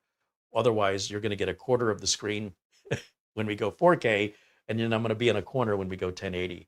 And so for the card to auto switch without me giving it any authority or permission, it's throwing me off, but no matter what, it'll always go out at 1080. And that's where some of the confusion lies. But I appreciate that you're providing me that information.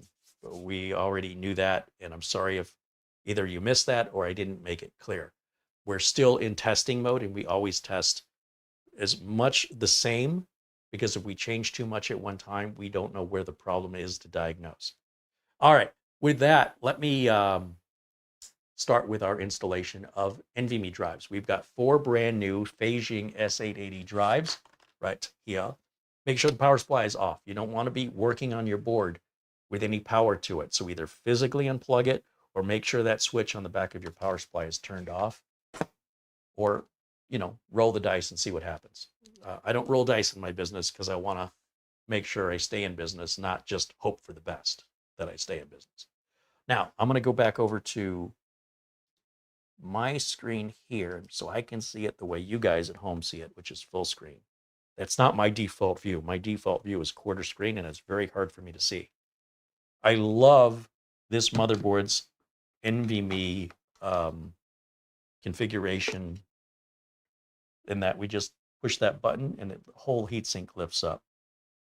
And we've got film on all of these thermal tapes for our NVMe drives, and we're going to use all 4 of these slots. Now, when we use all 4 of them, we're going to lose functionality of the bottom slot because it's a consumer-based processor, and it just simply doesn't have that much input-output lanes. So you can do one or the other. And that's all explained in your manual. If you want to learn more about it, you can always download the PDF manual on this motherboard to learn more about that, or look at other YouTube channels that are a bit more technical than mine, and they can explain all the reasoning and logic if that is something you're interested in. Most viewers wouldn't understand it if I explained it. And we don't want to spend the next 90 minutes just talking about the intricacies of I/O and channels and lanes. That being said, we've got our first fanxiang. These are all going to be the same for performance and warranty and reliability. What's really cool on this board is when I choose any one of these slots, okay, I'm just picking that one randomly.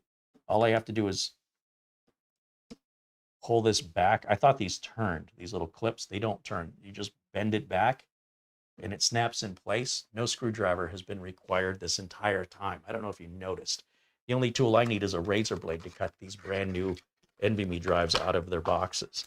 There's one of 4 done.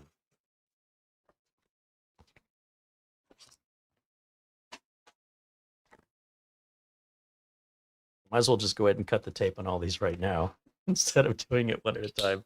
Sometimes that OCD, man, it just slows me down. So I have a process, and I like to do everything the same. And that's probably because the computer always does everything the same, and it's bled into my personality. Or I was always like that, and that's what drew me to computers at an early age, was I said, hey, that's just like me. I can't tell you which way happened first. But make no mistake, if you do this long enough, you'll become more computer-like over time. Let's see. Drive 2.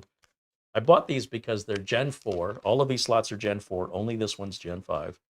And they're fast Gen 4. They're also like $60 a piece.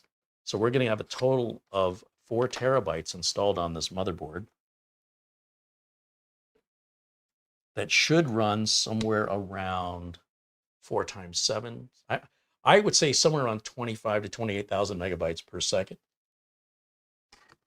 28 is probably a little much, but again, speculate all you want and then, actually do something. Speculate is one of the laziest things you can possibly do. It requires no effort, no education. In fact, the least education you have, the more speculation and imagination you have, which isn't necessarily based on reality. A little bit of speculation that helps guide you to action is always encouraged. It's that lack of action following speculation that gets on my nerves. Some people don't ever do anything but speculate. I have little patience for those people. Again, if I did that, I wouldn't be able to stay in business. I wouldn't earn enough money. My clients would lose their patience with me. And I'd be always marketing, looking for new clients. I'd have a very high turnover. I'm too lazy to do that, quite frankly. I just want to keep the clients I got for as long as I can. I don't need to make a lot of money from them right now. I'd rather make a little bit of money over a very long period of time because I don't want to work that hard. Let's just, try and gouge a customer for as much as possible just so you can, live a more comfortable life and not work as hard. Will end up costing you in the long run. You're going to work harder finding new customers instead. And that's too stressful. So I try and keep my customers, I do what I can to make sure my customers have no reason on my fault that they drop me. It's not that they found someone cheaper. They're not going to find somebody faster. They're not going to find somebody more reliable. And if they do, then I deserve to lose the business. That's my fault.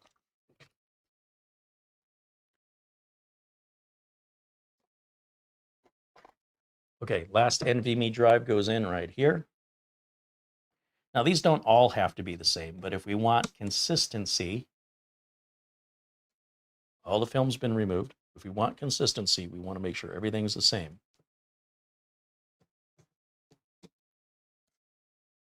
All done. Now we can boot up and turn VMD on, and then we can set up our RAID array, boot back into Windows and format it. And it's really that simple. We can run Crystal Disk Mark on it and verify what performance numbers we get and whether or not it's even worth doing. That's not so bad, is it? Yeah, isn't that cool? Oh, I love it. All right, so I'm going to turn this back on. We're going to jump back over to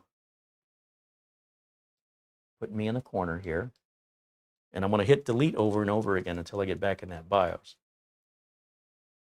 Because we have to configure the RAID. We have to turn it on and configure our RAID array in our BIOS. Then we go into Windows to configure the rest. Otherwise, we're not going to get too far. So pressing delete and hoping I'm, so again, I think it switched back to 1080 mode on the capture card. I think I'm already in the BIOS and it's not showing it to me. What a pain in the butt this is. This should be automatically switching. Let me switch over one more time to resetting this input. Remember, this capture card has 4 inputs. I'm not resetting the entire capture card. I'm resetting that input. That's exactly what happened. Let's turn off camera 1 here for a moment because I want to show you everything in the BIOS without me getting in the way. All right, so I haven't done this in this BIOS in a very long time with an ASUS BIOS, but I'm sure I can stumble my way through it here. We're going to go full screen over here so I can see it the way you guys at home do. Hey, there it is. We definitely want advanced mode for this, which is F7 on the keyboard, or we go down and click advanced mode. And then we're going to look for, let's see, is it the AI tweaker? No. Is it advanced? Probably. Platform configuration. We're looking for VMD. Now, the instructions, the manual will tell us where to find this. But again, as a field service tech, we're just going to look through here. I'll bet you I find it faster than you do. Now, the VMD controller is already enabled. That's good. Surprised, but I'm happy. Let's go back. PCI Express config. This tells us about our link speeds in our both PCI Express slots and M.2 slots. We'll leave those all set to auto.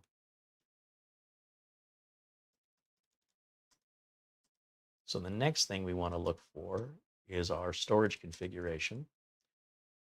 Now the SATA controllers I don't care about. What I care about are the M.2 controllers. And we want to make sure they're all enabled. Now, whether or not hot plug is enabled just means you can unplug the drive while the machine is powered on. That doesn't make any sense on an internal motherboard setting, but if you had like an external SSD cage that you wanted to be able to pull drives out while the machine was turned on, that would make sense, but not with the hardware we have here. That doesn't make sense. When it comes to any sort of RAID mode, it does not appear that the RAID options are in this screen. This is just physically on-off switches for these devices. So let me just keep looking a little bit in here. GPM selection, thermal config won't be there. Subsystem NVMe configuration, is it in here? Advanced NVMe controller. Okay, there's our Crucial Gen 5 and our fanxiang drives. All are being detected correctly. That looks good. There's our smart information, right? If you wanted to just check the health status of the drives. Apparently, I don't know why that's not coming up. Usually you can pick the drive here. Not sure why. Maybe that's a BIOS update issue. There's our Thunderbolt config, onboard devices config. Sometimes your RAID controller's in there. You can see our audio can be turned on and off. Our LAN controller, along with our 10 gig LAN controller, can be turned on or off. Whether or not you want USB to deliver power while the system's off to charge a phone or something when your computer's off, you can control that.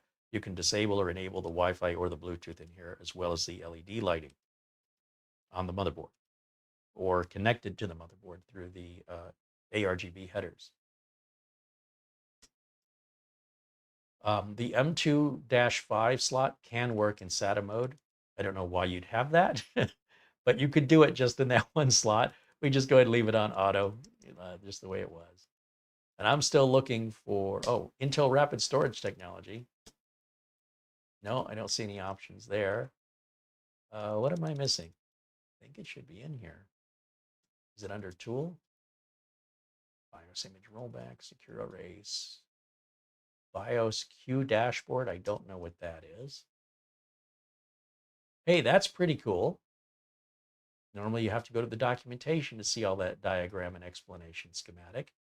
Then you can even select just show me USB devices. Just show me SATA devices. Just show me my M.2 slots, right? Where are my fan headers? That's pretty nifty. Assuming you could boot the system to look at that to solve whatever problem you're looking at it for. Profile, hotkeys, driver hub. Okay, not interested in any of that. Somewhere around here, I am missing where the RAID setup is. And again, it's normally here under our storage config.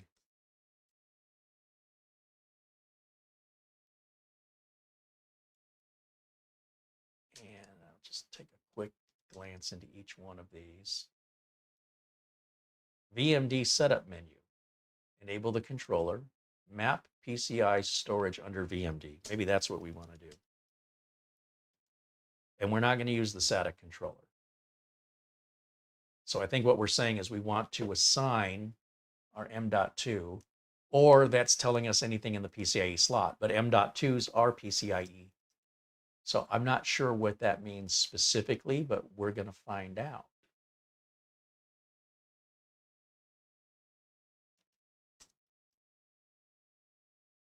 All of this looks good. And here's what I'm going to do. I'm going to save these changes and reset. And it just shows I'm making one change because I want to see if after making the change, the RAID option then appears in the BIOS upon implementing that change on a save and exit. It may or may not. But once again, I'll hit delete to get us back in the BIOS. There we go. Rapid storage technology is turned on. Good, because that RAID may be, yeah, this is interesting. This says RAID and it shows all 5 drives. And we don't want this main drive here to be in RAID. And we don't want to deal with XMP until after we know our system is stable. We want to use the system for at least a week where it's rock solid before we do anything else to jeopardize its potential stability. Resize bar, if you have a certain discrete GPU or certain models you may need to enable that for certain games to run correctly. Let's just keep going. Back to F7 down here, advanced mode. And back over to advanced again, platform configuration. Nothing about RAID there. It shouldn't be under the CPU. System agent, VMD setup. Everything hasn't changed there. PCH configuration. Nothing's changed here. Storage information. We're looking for an area where we're creating a RAID array. It should be in here somewhere.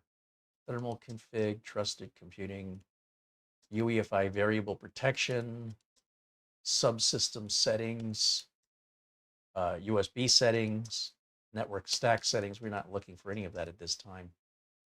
Nothing's optional here. We can't change anything here.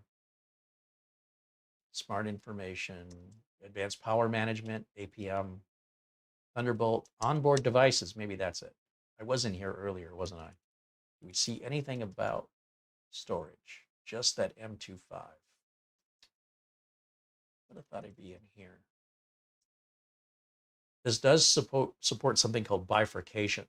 And bifurcation is when you were sharing the bandwidth with multiple devices like GPUs and M.2 storage. You only have 16 lanes. How do you want to use them? Do you want the first slot to be 8x with the next 2 being 4x? Or do you want the second one to be 8x and the first one to be 8x? Or do you want the GPU with M.2 storage? So we just leave this set to auto. But again, depending on your level of nerdiness, you might want to dig into that granularity control. If that's your thing, don't let me get in your way. Boot override, we only have one bootable device. And if we go back over to tool, SPD is a serial presence device. That's about our RAM. And this gets all the details about who makes it, and what the speeds and ratings and all of the other JDEC information is on the RAM module. We're not having a RAM problem. We're just trying to figure out the RAID config, which should be in here somewhere. I'm not seeing it. It should be somewhere in advanced.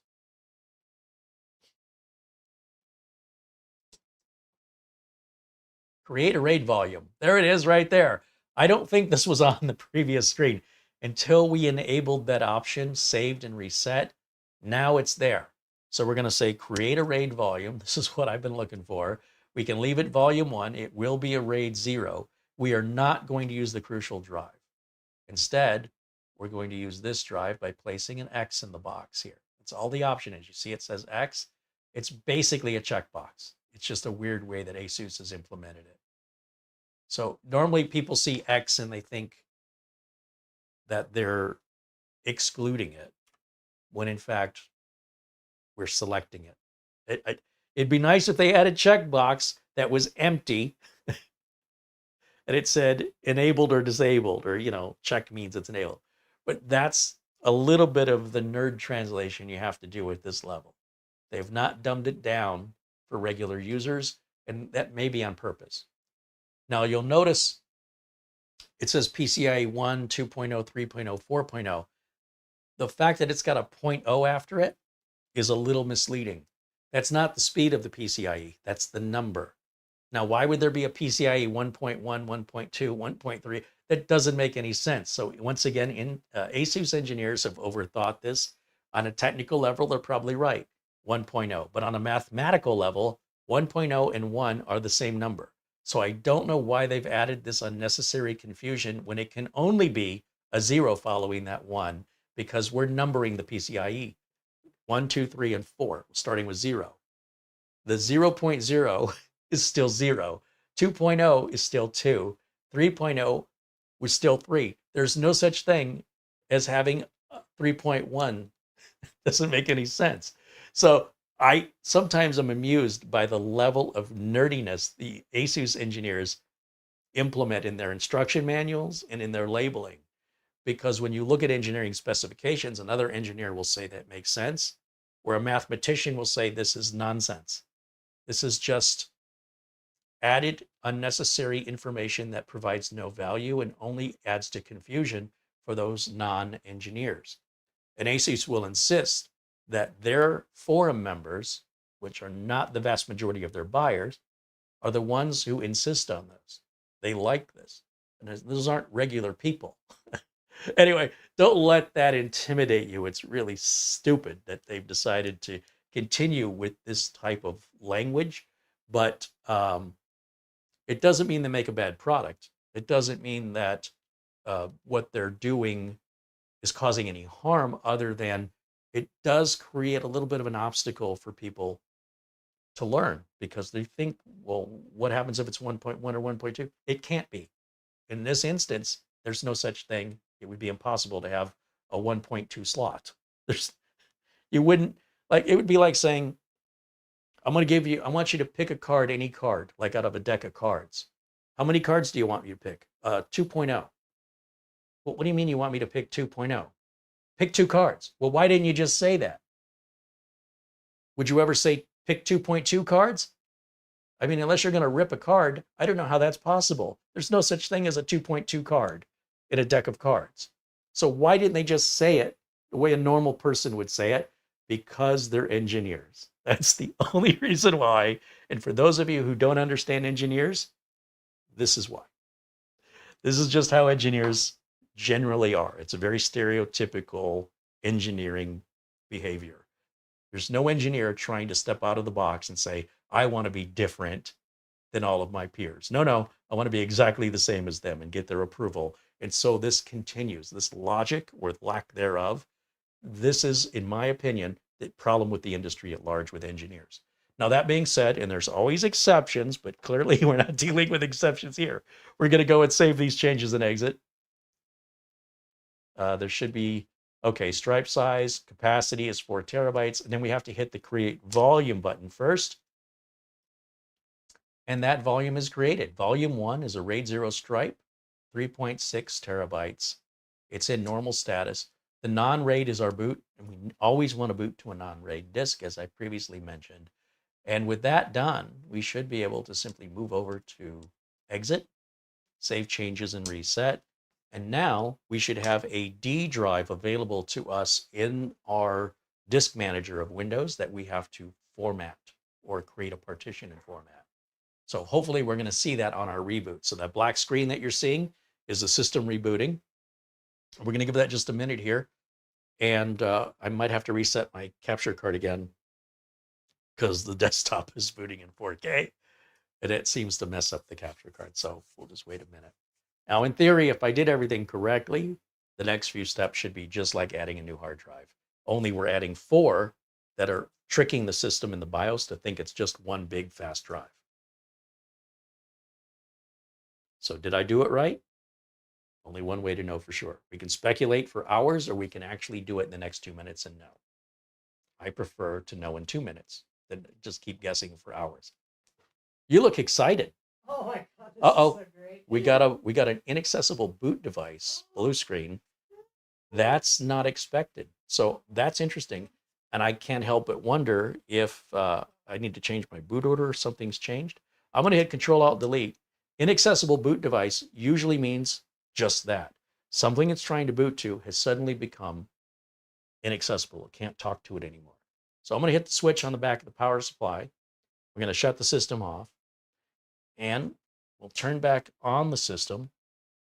And I'm going to jump back in the BIOS for a second. And I want to make sure my boot order is set to boot to the solely to boot to our Gen 5 M.2. I would think it defaulted to that, but I also may have made an oversight or made an error in this. So let me just double check my work here. And let's go back to advanced mode. And we're going to go back over to boot or exit. No, it's boot. Windows Boot Manager on our crucial drive is the only boot device. That is correct. And I don't see any other place we need to change that. And we can go back to advanced under the Intel Rapid Storage Technology driver and verify our RAID array is there. And our non-RAID drive is there. We haven't changed anything. However, what's also possible is that we installed Windows while we were in the RAID mode based on the way the BIOS defaulted. And by taking it out of non-RAID mode, it no longer boots because the RAID controller is different. So let's just try a little experiment here. And again, not for the light of heart. This is kind of technical, but this is very key to what our problem is. I suspect the fact we're in a non-RAID when before it was defaulted up here as a RAID drive. Remember, I was surprised I didn't change it. It was already set to RAID. And that was under storage configuration, wasn't that? Where did I see that? No, not storage. PCH config? Is it the one above that? System agent? Yeah, under VMD setup. So here's one kind of kludge for this. And that would be to add that drive to the RAID controller, but not to add it to the RAID array. So the array is 2 or more drives connected together. You can have as many drives as you want on a RAID array, and you can have as many RAID arrays as you have at least 2 drives. So in other words, with 4 drives, I could create a RAID 1 array of 2 drives, and a RAID 0 array of 2 drives, or I can create a RAID 5 array with 4 drives, or a RAID 0 array with 4 drives, or a RAID 1 and 0, 2 drives each. But when you have a single individual drive, it can still be in the RAID array as its own little self, which technically is not an array. It's one drive. But what we're doing is effectively telling it to use the RAID controller. And some of this, for some of you, and probably most of you, made very little sense. And this is a reason why, if you want to configure RAID, this is the best way you're going to learn, is to actually get in there and do it, not by watching some guy on YouTube. And then you'll start to see the cause and effect of the different choices you make in the BIOS. And as long as there's nothing critical on the system and you've got backups, it can be a lot of fun to play with this because that may be the best way for you to understand it. All I want to do now is go back to the Intel Rapid Storage Technology area, and I want to create another RAID volume. So we're going to say on this drive here, I want to add this to the array. So RAID volumes, Enter. There should be a way to add another RAID array. I'm looking for a button. Non-RAID. Should be a way to create another RAID volume and it'll, or another RAID array. I'm just trying to find it.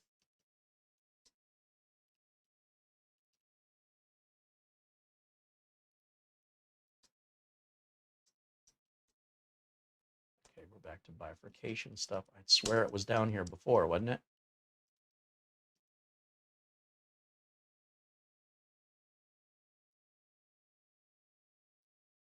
Or is it only going to let us create one on this board? We should be able to create multiples, but I mean, that's what VMD is all about. Should be able to allow us to create multiple RAID instances. Let me see the setup menu one more time. Enable the VMD controller, map my PCI storage under.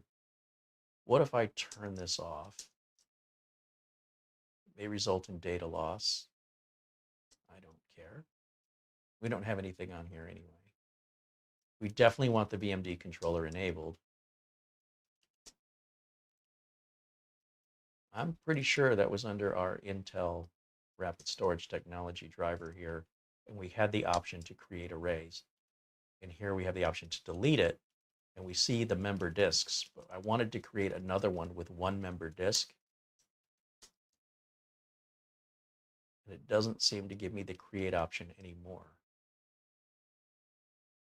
You see it says RAID volumes. So there's volumes and there's arrays. You can put multiple, you should be able to use multiple arrays. And on each array, think of volumes as partitions within each RAID array.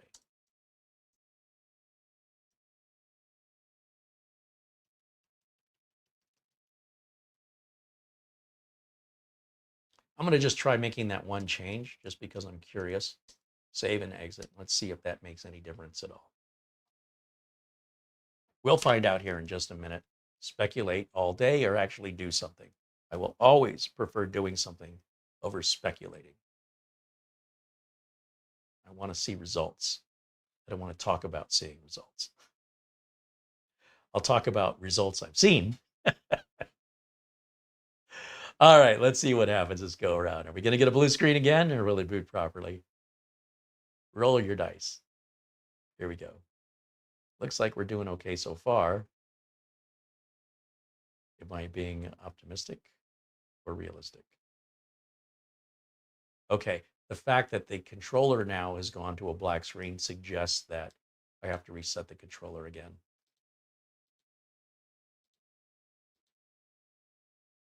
Yep, we're booted. Okay, now you can get excited, Mara. We're going to go down here and we're going to type in disk management. Disk management.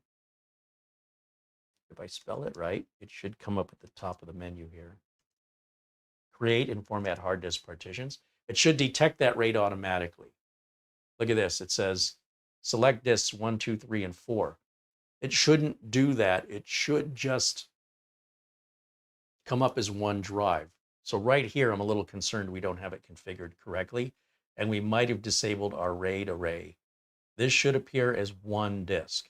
So now what I suspect is that what I just enabled or disabled may be required for the RAID array to work. So looking in here, we don't see any other drives, but scrolling down here, we see all of the unallocated space from all 4 drives. That means they're operating independently and not as an array. We lost our array, so that means that option that I deselected in the BIOS must be turned on, I'm guessing. Let's go take another look. A lot of times when you make changes in a BIOS, you must restart and re-enter the BIOS to see how your menu options have changed. There's no other way to implement the changes without saving and exiting or not saving and exiting. Those are pretty much the only solutions you get in a BIOS. You don't often get an apply button just to see what changes. Some like Dell's and other machines will give you the apply, but in home-built computers, you don't normally have an apply. You have to save and exit and then go back in. So it does appear I lost the RAID, but let's just go see what happened here. We're going to go back into the BIOS. And once again, I think I have to reset my capture card again. I'll tell you.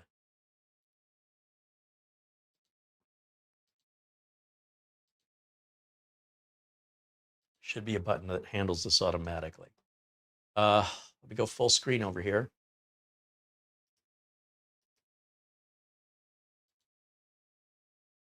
And let's go back to advanced, and let's go back to that advanced section. And I want to scroll all the way down to that Intel rapid storage technology, because that's controlling our RAID array. And you'll see we no longer even show the RAID array anymore. So I was correct in my assumption prior that the option up here, it wouldn't be nice if all this was in the same section. But again, I think this is just engineering. There may be another reason for this, but I don't know. Under the WMD setup, we have to map the PCIe storage controller. Now, given that we're enabling the VMD controller, implies to me that we can have multiple RAID arrays. Otherwise, it would just say enable RAID controller. But maybe it's a misuse of the term, because in the corporate world, this means multiple RAIDs.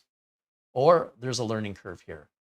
Now, even just changing that to enabled, when I go back to the Intel Rapid Storage technology, nothing changes because we haven't applied our changes. In order to apply those changes, we either have to save and reset or discard and reset. So clearly, the only thing we can do is save and reset. And then when it restarts, go back in the BIOS, go back under the Intel storage controller, and we should see the RAID array again. Let's find out. Delete, delete, delete. Get us back in there. Then we're going to hit F7 for advanced. Over to the advanced section, scroll all the way down to the bottom. And what do you know? There it is. And we didn't lose the array because we never deleted it. We just disabled the controller that it needed to see that correctly. All right, so we're going to leave all of this alone again. Once again, we have a non-RAID physical disk, but is it taking it off of the RAID controller? I don't know.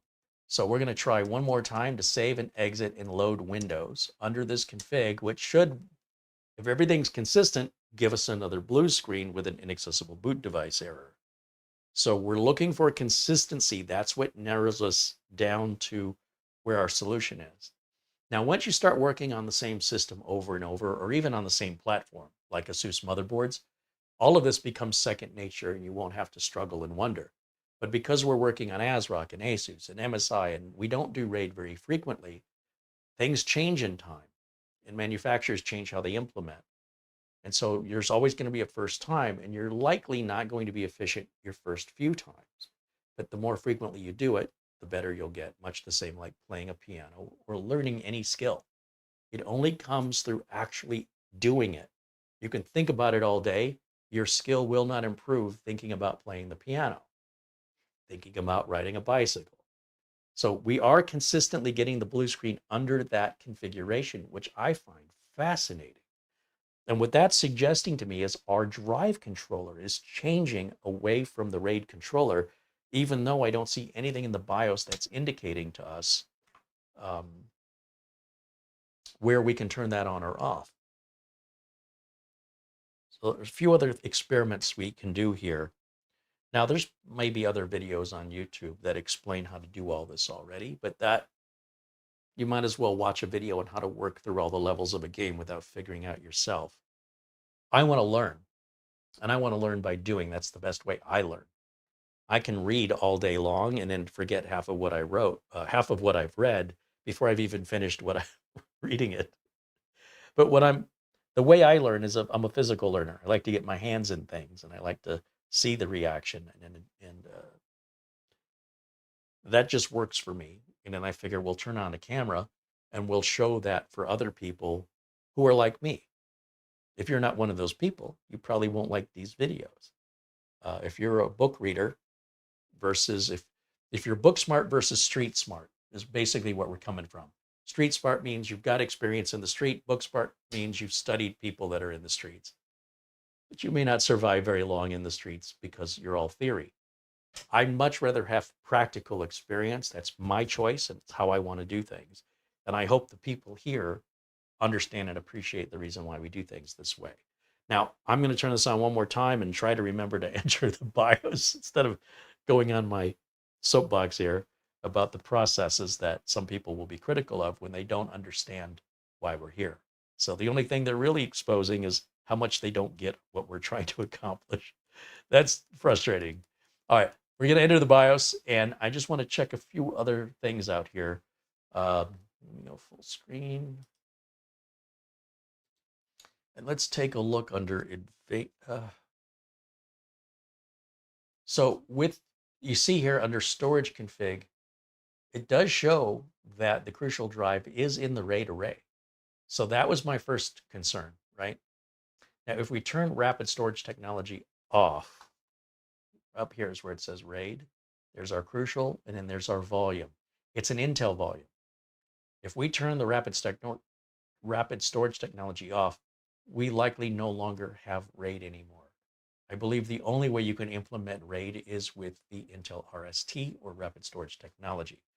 So if we leave that the way it was and we go back to advanced, the only other thing I'm curious about is under advanced here and under the storage. See, to me, the storage, the PCH, and the Intel rapid storage, these should all be together in one menu with submenus. They shouldn't be individual submenus involving a bunch of other, like they haven't segregated it properly, in my opinion. Like this is a lot to choose from. It's not like USB config has nothing to do with the 3 sections we're looking into for this one specific area. Like NVMe config should be with the Intel rapid storage driver, that should be with the VMD controller, and it should be grouped off in its own little section together. So you at least get a hint where you need to be. Now, what's also possible is that something in our boot has changed because we've enabled the RAID controller array.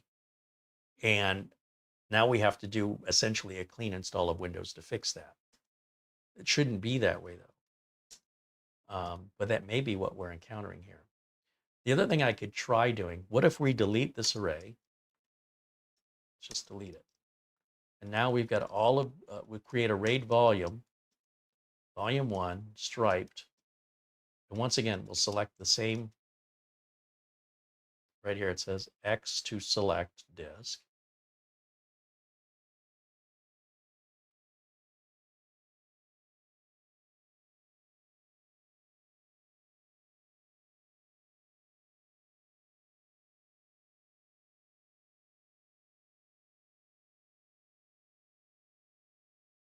Apparently I keep clicking on the same one. Let me bring this down a little bit.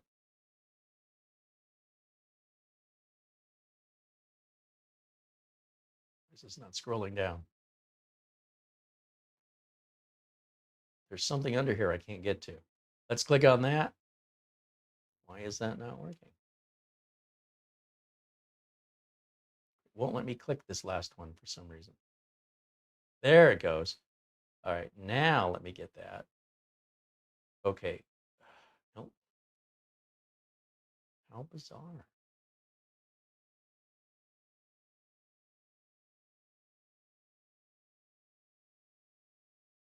Something's a little wonky.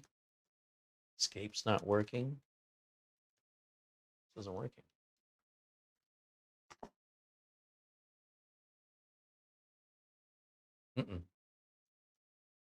And I should be able to escape out of here, and it's not letting me do that. It's not scrolling up and down.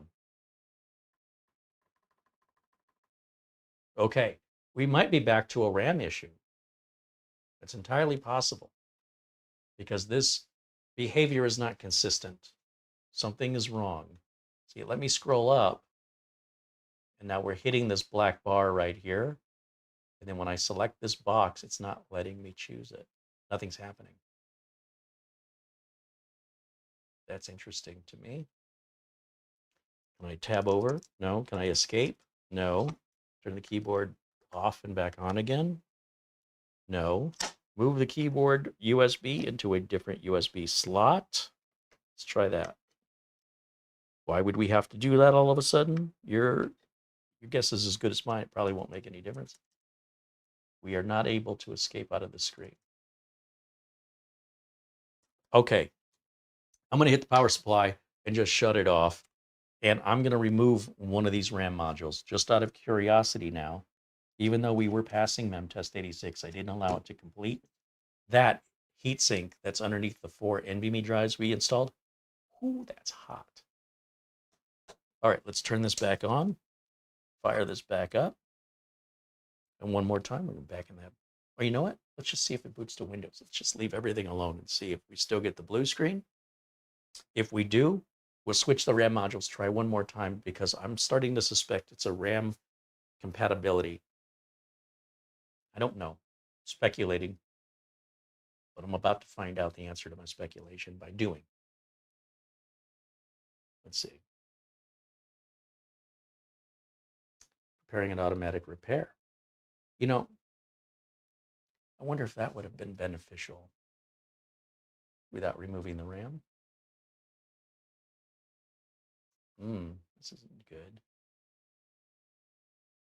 Troubleshoot or turn off. Let's troubleshoot, start up repair. Probably won't find anything.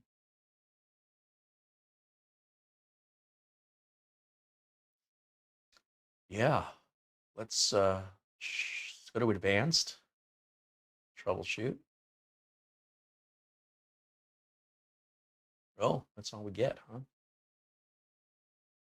Okay, well, we'll turn it off. Notice the behavior changed after I removed the RAM module. Sometimes RAM can be very, very difficult to diagnose, especially if there's nothing wrong with the RAM. There doesn't appear to be anything wrong with the board. Then we're having compatibility issues. And that's more likely an issue on newly released technology than buying something that's been out a year. So I don't know, speculating. We continue testing so our speculation can become verified or unverified. But at least we know. And with that knowledge, we move forward, regardless of what the answers are. At least we have some answers versus just having our imagination. And we'll see what happens this time.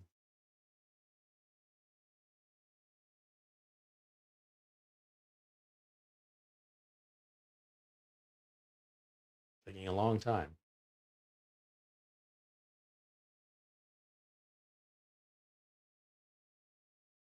Nope, same blue screen. We'll shut this back off and we're going to switch the memory modules back around just to see. We got nothing to lose at this point.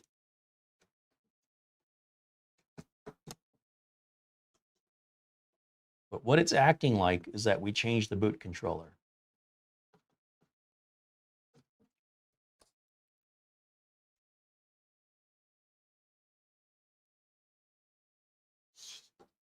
Another boot up with the other RAM module installed. Let's see what happens.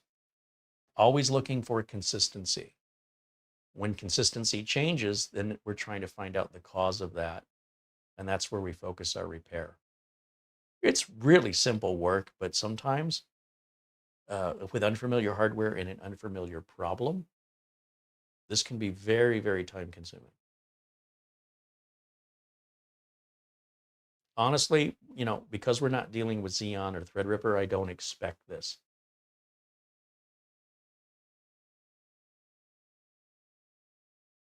Say to turn it off. And then once that turns off and the fans stop over here, we're going to fire it up one more time because that's just reacting from the blue screen from before. So let's try it now with a fresh, clean start. See if we still get the same error. If we do, the only way I know to fix this like live right now is to reinstall our OS.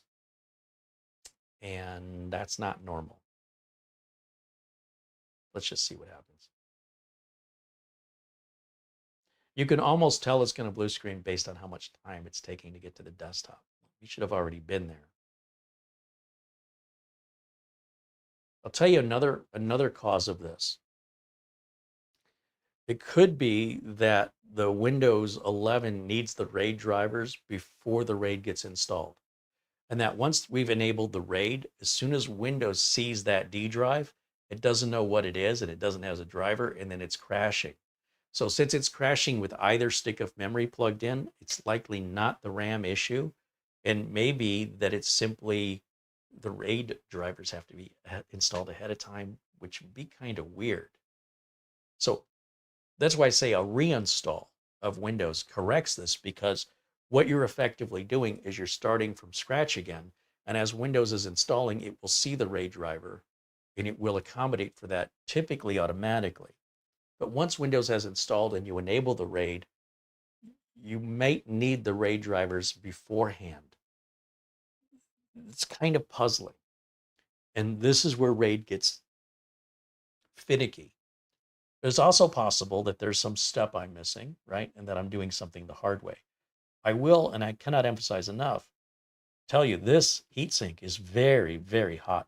This is probably 140 degrees or hotter. It's not enough to burn your hands, but there's something happening under here. Those 4 Gen 4 drives, they're running hot, and we haven't even really utilized them yet. So in all the time that we can spend diagnosing, it's a lot faster to reinstall Windows 11 than to sit here spinning our wheels. Now, if we have a bunch of these due, and that knowledge helps us moving forward to know the answer, it's a sound investment. But if we're just doing one system, one time, one way, and we're not doing this again anytime soon, then why not just get to our end result? What lesson is there to be learned that's going to benefit us in the future? It's easy to dismiss what we don't know, but I do know that our odds of getting to the result we want faster are going to be on a complete reinstall, even if it is just a simple driver we have to put in, which is likely all this is. I'll be honest, I think we're just missing a driver here that Windows, for some reason, is requiring. And I do believe a complete wipe and reinstall of Windows with having the RAID created beforehand will put the driver in either by itself or prompt us for it. I'm kind of curious. We have nothing on here anyway, so let's just wipe it and do it again. I mean, it's still a learning process regardless. And what I like about being a tech is I get to do things the way I want to, not the way you want to. When you have this in front of you, you can do it your way. I also like that I have bills to pay at the end of the month, and if I don't earn enough money for that, I'm going to be in trouble. So there's only so much of this I can afford to do for clients before, like what I would do if this was a client's computer. First of all, after about an hour or 2 hours at the most, if I'm spinning my wheels and I don't have all my tools and diagnostics with me, I need to tell the customer I have to bring this back to the office. And then maybe I make a video out of it, or maybe, yeah, that's what it's on. Maybe I'm up till 3 o'clock in the morning because I'm stubborn and I won't let it go until I figure it out. That it's a matter of, my own personal pride to get it done. And I don't care about making the video. All I care about is getting the system done for this customer so I can get paid and help my next customer.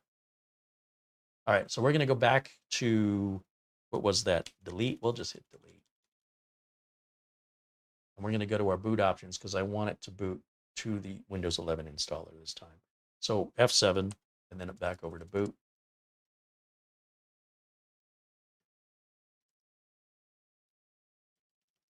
And we want this right here. So that's going to now boot to our Windows 11 installer. Now the installer likely won't even see the RAID array, right? When it asks us where we want to put Windows, it's probably only going to see the crucial drive, the Gen 5 drive. I say probably. Let's find out. Next, install and agree. Product key, don't have one.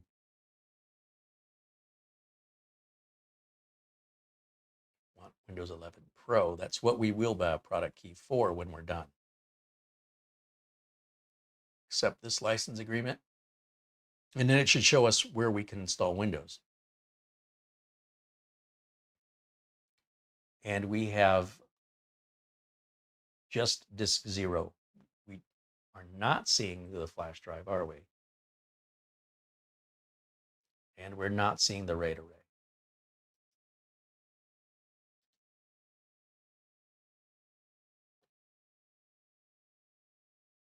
Wait a minute.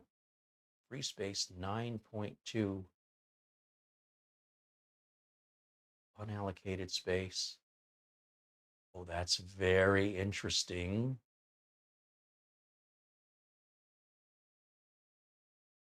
All of this space added up is 16 gigs. The CCCOMA is the default name of our Windows installer flash drive. So it cannot see disk, the main boot disk, and it's not seeing the RAID array, which takes me back to my original suspicion that we're just missing drivers. So what happens when you're missing the drivers on an install? How do you put them in? It's possible that we could load the drivers now, but we have to have the drivers to load the drivers. And that means you need another computer to boot from in order to get the drivers. Now, we know enough about this whole situation now that, let's go back to camera one for a second here. We know enough now that we can temporarily disable that RAID array and get us to boot to the C drive. Then we can download those drivers, and we should be able to implement them while we're in Windows, with the keywords being should. We can also copy them to a flash drive, so if we want to reinstall, we can with having the drivers already on another flash drive. So let me turn this off. Let's try this one more time. It gets a little maddening, doesn't it? It's not normally this complicated.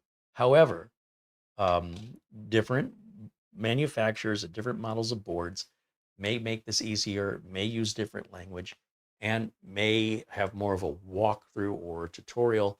Especially the older the board is, the more likely you're going to find that online. I think we're good to put this other RAM module back in here just because it has nothing to do with any of these issues, and it's clearly the RAID driver.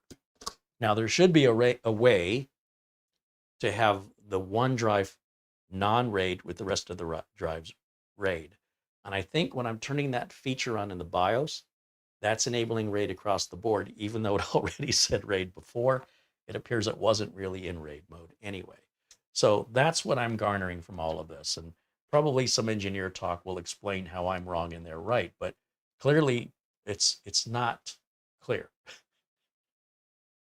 Let's go back over to camera 2 here for a moment, and hopefully we'll get some BIOS update, BIOS screen here in just a moment.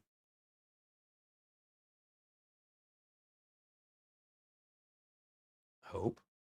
Fans just slowed down.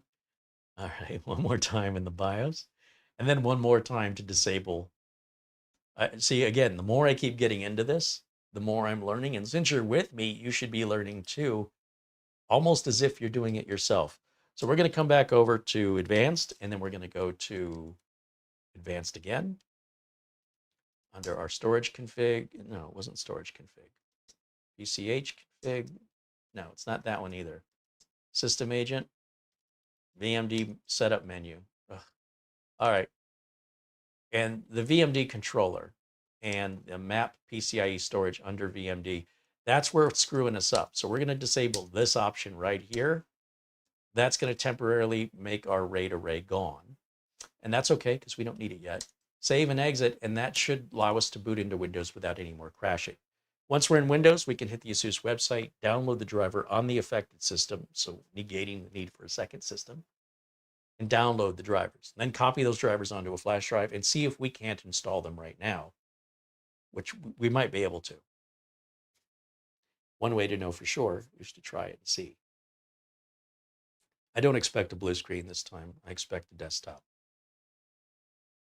So when you see those blue screens, in particularly the inaccessible boot device, that usually implies a RAID controller failure or your hard drive has failed. And these are brand new drives. I have no reason to suspect there's any failures here. It'd be pretty unusual if they did. So I'm going to go back over to my camera input because, again, it looks like I have to reset it again.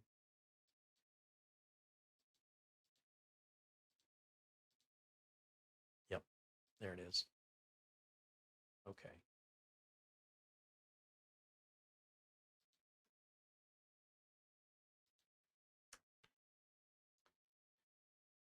Let's go back to full screen on this.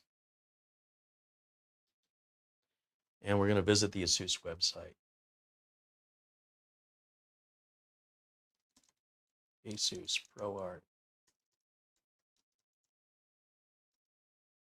Z890, Wi-Fi, drivers. Oh, I suppose I need to be plugged into the network for this to work, don't I? Now, while I'm in the process of this, I realize I've not been paying attention over to the chat. So let me just jump back over here. It looks like my screen had crashed a while back, and I've just now noticed. And we'll see if you guys are making recommendations I haven't yet seen.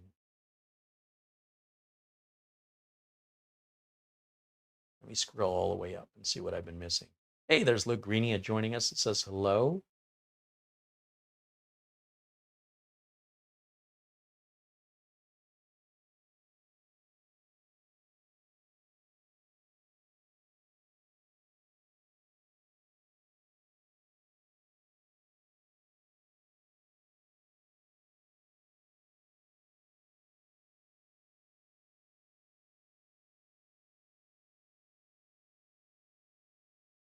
I see some suggestions for other things we've already worked through.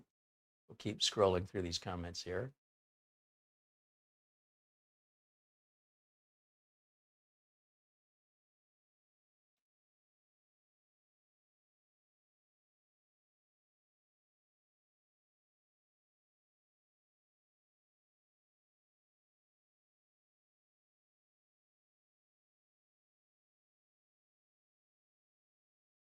Chris Dunn says, would a fan on top help? It wouldn't help anything because I never said it was running too hot. I never said there was anything wrong with it. I was just pointing something out. It didn't mean it was bad or needed to be fixed. Hey, that guy's got 6 fingers on one hand. Oh, well, let's chop one off then. Oh, I didn't say he couldn't have 6 fingers. I'm just pointing it out. That doesn't, it's not good or bad. It's information. It's nothing for you to fix. So no, don't be. Wow. See, this is what happens online. People just take what you say and they run with it in a direction that was never intended or even implied. So I do mean what I say, and I say what I mean. And if you're ever uncertain, please be sure and ask and confirm.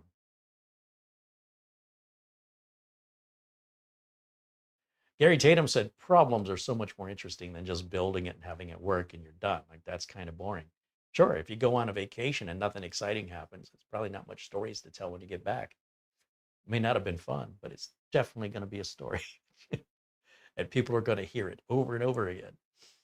Let's see.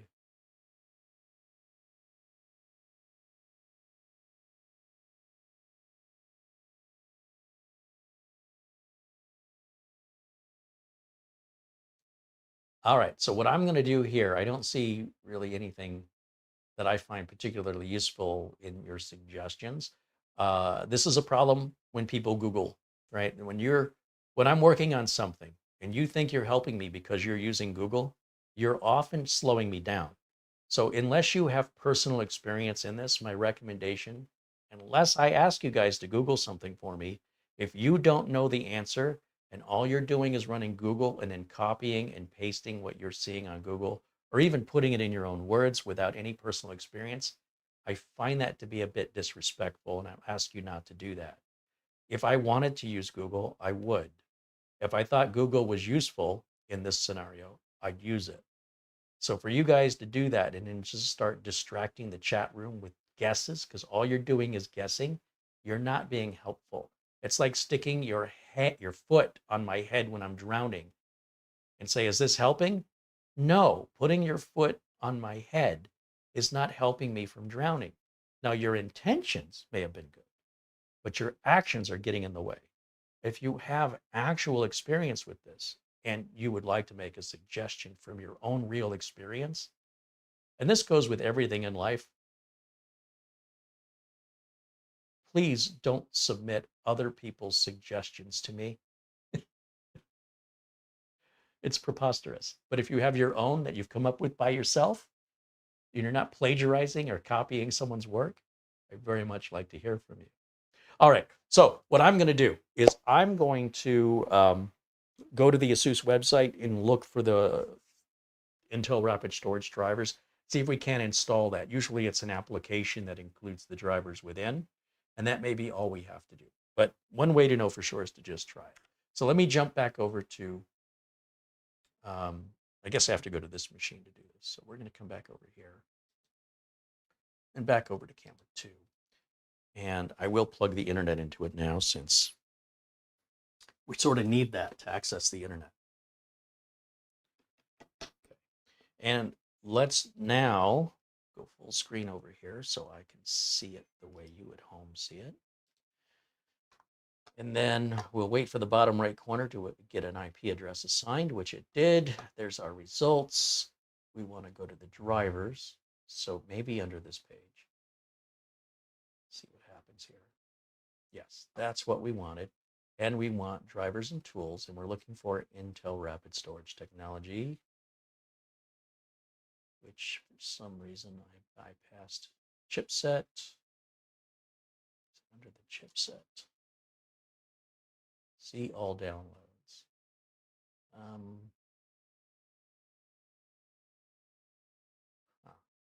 Wow, there's a lot of stuff under here. Some of this is older versions, and some of this is all related to the chipset, which could be the RAID driver. Maybe. I am expecting to see one specifically that says Intel RST or Intel Rapid Storage. Typically, that's in its own section. It's not a utility. It is a driver. Intel Rapid Storage, well, this is listed under SATA, which is interesting because it isn't SATA, it's NVMe. But that is the driver name I'm looking for. Let's just try this and see what it does. It should have nothing to do with SATA. Got something called install and ASUS setup. We're going to run that and see what happens here. Welcome, Intel Rapid Storage, Intel Optane. Wow, they don't even make Intel Optane anymore. So that shows you how much attention this has been getting for updates from Intel. Include installation of Intel Optane memory and storage management application for monitoring and managing capabilities for Intel budgets, or including support for why not? I don't know if the RAID stuff is in there or I don't know. Seems like it's weird to offer that when they don't sell it anymore. They haven't sold it for some time, but won't hurt to have it in theory. Everything's theory at this point, but at least we don't have to theorize indefinitely. We can theorize, we can test, and we can get our results in minutes. Otherwise, the theory is a waste of time. All right, we're going to close that, and we're going to simply restart. And let's make sure the system restarts okay. If it does, let's go back in the BIOS, return that VMD controller back on, and see if we still blue screen. It may be that simple of a fix, or there might be more to it. I mean, we're just going to find out. I wish this was universally the same across all platforms, because then we'd have already been done. But with this other platform and everything being a newer chipset, well, some things remain the same. There's just a couple of little processes, and of course, the order in which we do things matters, that if they're not met, you're not going to get the results, right? It's a computer. It's very literal. All right, let me see if my, oh, there it goes. All right, Windows is booting, no blue screen. This is good. Perfect. So we're going to shut down one more time. I don't need to wait for this all to load. Shut this down. And again, that may be the wrong driver if it is literally for SATA, because we're not using SATA at all. It may be mislabeled, and it may be the engineers are saying that it isn't. I don't know. It's open to interpretation. So let's try it out one more time. Let's go back in the BIOS. And this time we're going to turn that VMD controller back on, save and exit, see if Windows boots without blue screening. If not, it's not the right driver. Isn't my line of work great? So what happened here is it booted so fast, I didn't have a chance to enter the delete key. Let me try that one more time. Wrong mouse, Carey. We're going to go over here, and we'll just shut it down entirely rather than a restart. Okay, that shuts it off. We'll wait for the fans to stop here in a moment.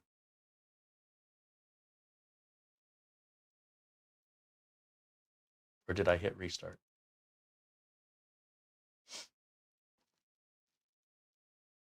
I'm going to just tap on delete just in case. Okay. No, fans are still turning. Okay, it did shut off. It took a bit longer to shut off than I expected. Let's go ahead and turn it back on, and I'll immediately start just pressing delete since the capture card is a little slow in responding. It's having difficulty switching from the 4K desktop mode to the regular mode that it defaults to on boot up, where we didn't have that problem on the other capture card. It may be on me that I don't have it properly configured, or it just may be the card's not designed for the way we need it to work. Jury's still out on that. Different problem from this problem, which is different from the RAM problem. They're all different problems. Hopefully I'll get into the BIOS this time.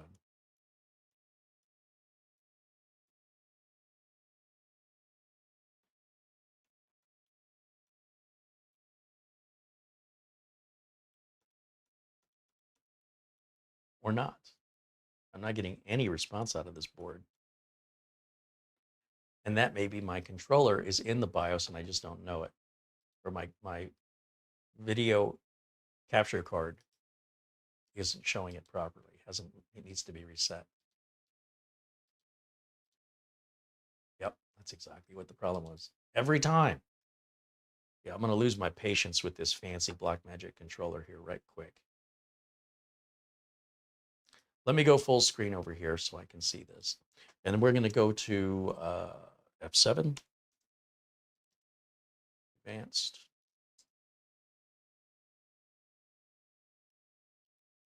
It's none of this.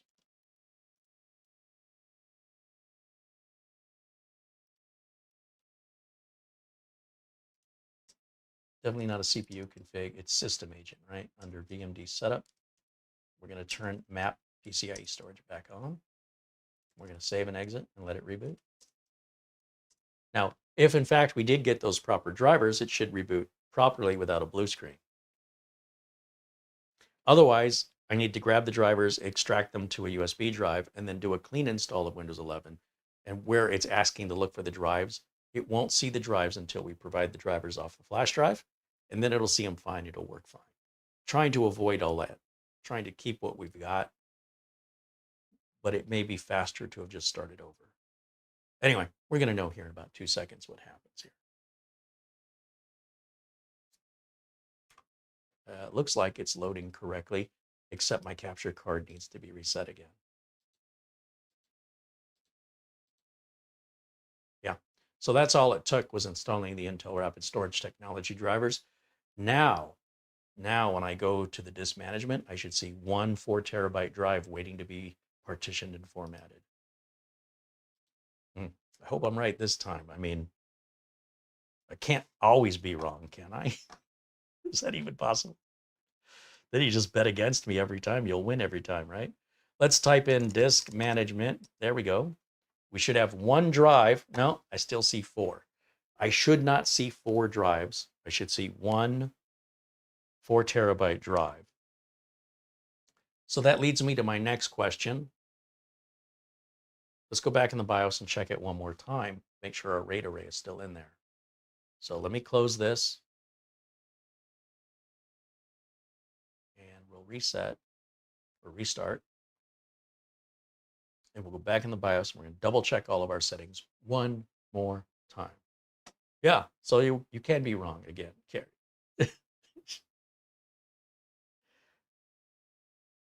Thomas Edison said, we know 1,000 ways a light bulb won't work. And they said, isn't that discouraging? And he said, no, it's encouraging because that's leaving the ways a light bulb will work. We're getting closer. Everything we know that doesn't work leads us that much closer to what does. All about attitude. And with the right attitude, you can accomplish almost anything reasonable. I don't think the right attitude is all you need to reach up and touch the moon. But if you're reasonable with a good attitude, stick to it. You can achieve it. All right, I guess I wasn't fast enough again. Darn it.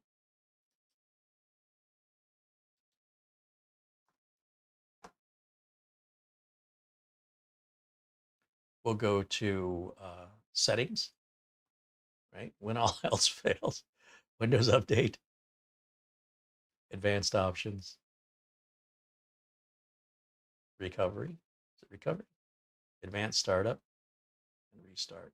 That gives us that menu to say, just go to the BIOS so we don't have to keep pressing the key at a certain time. The capture card resetting or needing to be manually reset between mode resolution modes is driving me crazy right now. And I knew it was going to be a little rough using this capture card on a first stream, and maybe this should not have been the first stream I picked.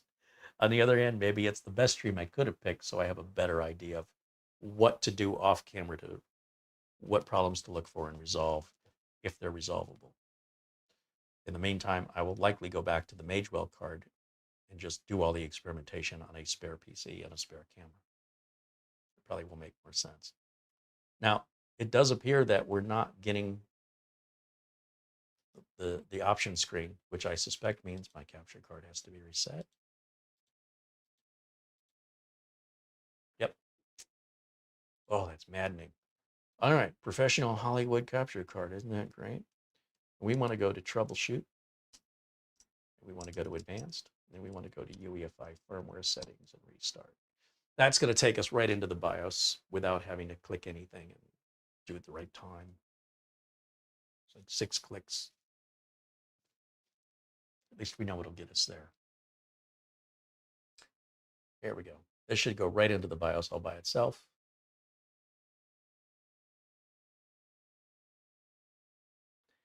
And let me go full screen over here. Let's just double check our settings. So F7, right click, full screen. There we go. Over to advanced. I want to take a look at our Intel Rapid Storage status. Oh, did I accidentally erase the RAID volume? Oh, that's right. I couldn't recreate it, could I? Well, that's on me. That's part of my diagnostic. I didn't put it back the way it was. So we're going to select X and select X and select X and select X. Okay, that time we had no problem. 64K stripe, total capacity of 4 terabytes, create volume. That's done. That's how easy that is. Okay, go back and save and exit. Now we're going to let Windows boot. And this time, if Windows boots, this is maddening. If Windows boots this time without a blue screen, we should then be able to go into the disk management area, I mean, see one 4 terabyte drive that needs partitioning and formatting. I have to laugh because it's so ridiculously difficult and non-intuitive. They really make you earn it. The good news is it's always going to be the same on the ASUS boards. And once you figure the right order of events out, it's easy as cake, easy as pie. Is easy as cake a thing? It does appear once again I have to reset the capture card. Oh, that's so stupid. Oh, black magic. There it is. We did boot without a blue screen. Okay. This is it. I can feel it. You can talk about all the benchmarks in the world. Then there's feelings. I don't know how to benchmark feelings, but I feel like everything is right and everything's going to work. I feel it. There's an energy. There's an aura. There's something happening in the environment that as human beings, we cannot see it. It's very difficult to explain it without it sounding religious or mystical. I physically feel this machine feels right. Let's see if I'm feeling things. Disk management. Come on now. There it is. Disk 0. We don't see 4 disks. You see 1. It's obviously not the boot drive because it says it needs to be formatted and partitioned. Great. Next. There it is. Disk 0 is a 3,700 gigabyte or 4,000 gigabyte NVMe drive, or RAID 0 NVMe. New simple volume, just like you would do with any other new disk or new flash drive. We'll just click through all the defaults here. It's formatted. It's good to go. When we go to the My Computer icon or the yellow Windows Explorer, we see this PC and we're going to see a C drive and a D drive. And if we run Crystal Disk Mark onto that D drive, we should see RAID 0 speeds of somewhere around 25,000 megabytes per second. I'm going to go to D, and we're going to hit all the tests. I cannot emphasize the importance of feelings benchmarks. It is inexplicable in human language. Speed's a little low, isn't it? At just 14,500. I got to tell you, hold on a second. Let me stop this. What is the C drive getting? Because that's a Gen 5 drive. Weren't we already getting 14,500 out of a single Gen 5 drive? Let's see. Oh, just 12,500. Okay. It's a little faster. It should be much faster than that. And it may be the bifurcation settings, right? We might have to adjust that in order to give more bandwidth to get more speed. If it's at ×4 and we multiply 4 times 4, and that would be 16, that'd be okay. If they're by 2, we'd have to change the bifurcation modes. And that could potentially impact this. It could double our speed. Getting back to what I was saying, let's just finish. Wait a minute. Let's go back to our D array right here. Because we can essentially get that out of one Gen 5 slot. The problem is we only have one Gen 5 slot. If you wanted multiple Gen 5s, you'd have no choice but to go to a RAID 0. But this should be faster. And I do believe it's in the bifurcation settings that we might be able to prioritize more lanes for this. It's also possible that we take the Gen 5 drive out and put a Gen 3 in there that they're not sharing the lanes and that one gets certain lanes. I'm not sure yet. However, it's working, and it's working. All 4 drives are working together, each one doing a quarter of the work, and that is what we're after. Now, when it comes to the performance and what we should see, I would expect nothing less than 20,000, so I'm a little disappointed at these results, and I suspect there's still another configuration area where we can fine-tune it. But what I was getting at with feelings, when it comes to benchmarking computers, these synthetic benchmarks are not representative of synthetic feelings. If you know of an application that can create synthetic feelings, that can create pain, pleasure, joy, despair, fear, excitement, I'm not aware that technology has reached that point. This is what makes us humans. And our human assessment of how something feels is the only thing of any real value in reality, unless you're trying to sell something to somebody. Then you get them excited and you're trying to get their money and you're playing with their emotions instead of the logical side of whether or not they need something. It's an emotional purchase of whether or not somebody's buying something. In which case, that can benefit the seller and convince the buyer, you'll be happy because I've convinced you that this thing you weren't interested in until the salesman did their work. Oh, and they can be very good at manipulating, has adjusted your perspective to see it their way and hand over your money. That's how sales works. But when it comes to your computer, you've got to tell me, does it feel fast? Does it feel slow? Does it seem loud to you? Not to anybody else. I don't care what anybody else thinks. I care about the individual in their situation, which is different from everybody else every single time. And I'm not trying to convince you to be happy. I'm asking you, is there something about your system that you feel could be better? You feel it. It could be faster. It could have more space than it does. Or are you just doing everything by comparison based on what some random synthetic benchmark gives you scores on that you trust as being accurate? You don't even question the accuracy of those scores. And secondly, are you becoming unhappy because you saw some YouTube video who has the same thing you have, but theirs is better in some way? What makes you think they're not lying to you? So what I need to know from you in order to help you is, how can I help you? I don't care about anybody else but you. When we're working together, as you're my customer, I don't care what the benchmarks say. I don't care. Show me what the problem or the expectation is that you have, and let's see if it falls within reason. I expect my NVMe drive to boot 3 hours before I started my computer. Okay, I can't help you. You're not reasonable. I can't go back in time. But if you're reasonable and you say, yeah, it's starting to feel slow to me. Okay, let's take a look at that. Can you give me an example of what's slow? I'll give you an example in real world of how this conversation has actually happened. Customer says to me, feel like when I'm searching for a file on the NAS, it's taking longer than it used to. What can we do to speed that up? Okay, now customer's paying me for a support call. I need to know how to fix this. Well, let's gauge how big of a problem is this.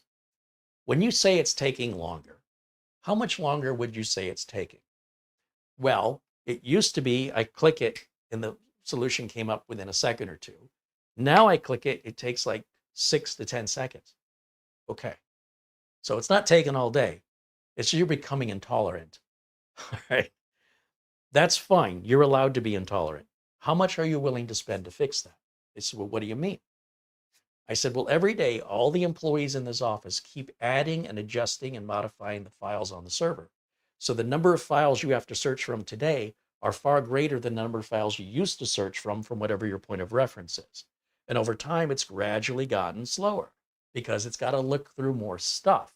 The way we fix that is we can change your network out to a 2.5 gig network, which means changing your network card out, making sure we have the cabling, and well, regular cabling they have now should be fine. Upgrade your switches, and we have to replace your NAS with a NAS that supports 2.5 gig. Well, what does that cost? It's going to cost about $2,000. Do you want to spend $2,000 to get your 6 seconds back? Because I'll do it. Well, isn't there another way? Well, you could buy a piece of software that scans the drive and builds up a cache or a database of all the files on it. So something like Copernic can have your search results instantaneously. Well, what does that cost? Well, on an office with this many licenses that we'd need, you're probably looking somewhere around $400 to $1,600. And again, if you want to do that, I'll put it in. Or you could just wait 6 seconds. Like the system is running exactly like it should. It is going to get slower as you guys keep generating more work because that's how you make money. Eventually, the wait will become reasonably intolerable, too long, like 20, 30 seconds. Like it's got to double or triple where it's really impacting productivity versus impatience. At that point, it may be more justifiable to spend the money. In addition, the prices might come down for a faster NAS. We can go 10 gig. I mean, if we're going to do this, we could put a 10 gig NAS in there with a 10 gig switch and upgrade all the computers to 10 gig network cards and then recable the entire building to support 10 gig networking. And now we're looking at a price of around $8,000 to $10,000. We can fix every problem. Question is, how much are you willing to spend? What are you willing to sacrifice? The 6 seconds or the money? And I am happy to do whatever the customer chooses, but I want the customer to be given all the information without me guiding them in any way. Customer said, you know, that 6 seconds isn't so bad. If it gets worse, let me know, but I think that's just to be expected. And it will gradually become 7 seconds and 8 seconds. It's like trying to watch a tree grow. You know, it's so slow but steady. If you look at it every day, you don't notice any change. But look at it once a year, it's, whoa, that's the same tree? Wow, it got big. It's one of these very slowly gradual changes that takes a while for people to start noticing. I don't need benchmarks. The benchmarks are still showing the same data transfer rate over the network. That has nothing to do with the problem they're having in the sense that the number of files they're searching is getting larger. Now, one way they could also solve this is to do a little maintenance. If you've got a bunch of archived files that you haven't, you know, these are clients that hasn't done business with you in a couple of years, go through that and separate that out into an archive and keep it away from your search, since you're typically searching for current customers with current issues that are currently paying you for a current issue for the service you currently provide. All of this past history might be there for record keeping purposes, but you're searching through all of that too. The problem is they're all jammed in one folder, and you're going to have to pay an employee hours to sift through it. And the worse it gets, the longer your employee is going to have to look through all of this, separate it out, and somebody's paying that employee, and it's going to be more than probably $2,000 in labor to do it. And they don't have time for their employee to sit there and do that without generating any money. That's just costing them money. As a business owner, you can understand the dilemma that puts them in. We want it to be faster, but we also want to be profitable. We don't want to spend a lot of money to fix it. And spending more money to fix it means we're not really going to be investing in more productivity as a result, because 6 seconds isn't enough to make a difference at the end of the day, because it's not like they're constantly searching every day all the time. It's just once in a while they search for something, maybe 2-3 times a day at the most. So it's 18 seconds. Some days they may not search at all. So getting to understand what the customer's feelings are, what is it you're expecting, and how is that expectation not being met? I can provide you a solution, but you may not like it because it might involve spending a lot more money than you think it's worth. And if you can find somebody who can do it cheaper, or you can find another way to do it, I'm not telling you there isn't. These are the only ways I know of. So that's the challenge in my industry. And it's not a challenge I would have for a home user. This would never even be a discussion for a home user. So in any event, let me just take a quick look in the chat. I think we'll wrap it up for today. With regards to the speed of the RAID mode, I think we're getting about half the speed we should be getting, or could be getting. I don't know if we should be getting it. Yeah, that's still really hot, but again, fully normal, and that's just how that works. You know, when you turn the oven on, it gets hot too. Not sure. You really need to put fans on. Anyway, let's take a quick look at the chat for any final comments, questions, criticisms, and insults. Let's see what's waiting for me. Scroll.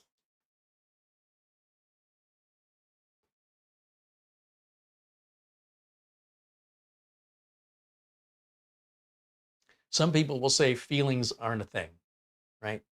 But I just proved to you they are. I just showed you live on camera. When it felt right, it worked. It's a very strange thing to describe. It's something you have to witness, and you have to be open-minded to accepting that there's some things in this world that are inexplicable to human beings and may always be. And that's okay. You don't have to know the reasons why. But boy, can it really give you a superpower when you start to embrace and believe in it. It's incredible. And some of the most successful people in the world will tell you about the art of attraction, which is that when you put good things out, you get good things back. When you give more, you get more, and it's inexplicable. Try it sometime. Run your own experiment if you don't believe it's true, and pay attention. The world, for some weird balancing reason, seems to return balance to negativity, to positivity. Positive gets more positive, negative gets more negative. With some exceptions, the general rule seems to be very provable in my life.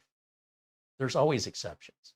It's not an absolute rule, but there's enough to say it happens more times than not. And the minute you accept that, I am telling you, it is a superpower, because you will be able to figure things out that no one can understand. And how could you possibly know? And if you tell them what just felt right, they'll look at you like you're a wacko. That's good. That means you have evolved to a point they've not yet. So something to keep in mind, and experiment with it. Try some things out in your life and wait and see what the results are. Results are sometimes not instantaneous, but they're typically within a few days in most cases. That, you know, there was an episode of Seinfeld that I thought was funny. It was referred to as Even Steven, where Jerry had lost $20. Somehow somebody took it, stole it, or he gave it away. I don't remember what it was. And he put on an old jacket, and he reached in the pockets, and there was $20 in his pocket. You're Even Steven. And then they spent the rest of the episode like he took money and threw it out the window. And then money appeared somewhere he forgot he had money, or I don't know. I can't remember the whole episode. And it's tongue in cheek, but the concept is still there. And it's not something that you will perfect right away. But if you're skeptical, as I was, test it for yourself and adjust accordingly if any adjustments necessary. I felt that. Okay, let's go back to comments.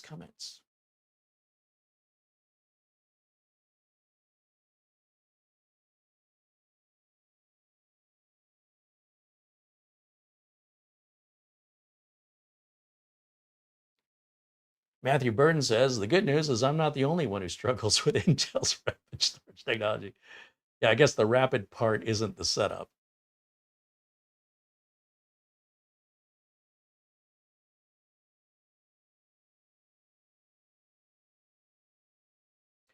Bill says, Carey, I have a good example. I do a lot of greeting cards on my computer. I noticed I saved a lot of them on my computer and it was gone. It was through USB.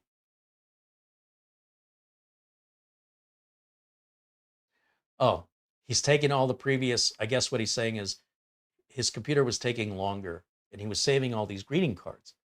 And instead of saving them on the C drive, he moved them to a USB external drive, freeing up the space on his C drive. And now he's noticing things are faster on the C drive, especially with regards to his greeting cards. So yeah, I mean, that's, again, you have to have a certain amount of data to make that worthwhile, right? If you just have a few files, it's not going to matter one way or the other.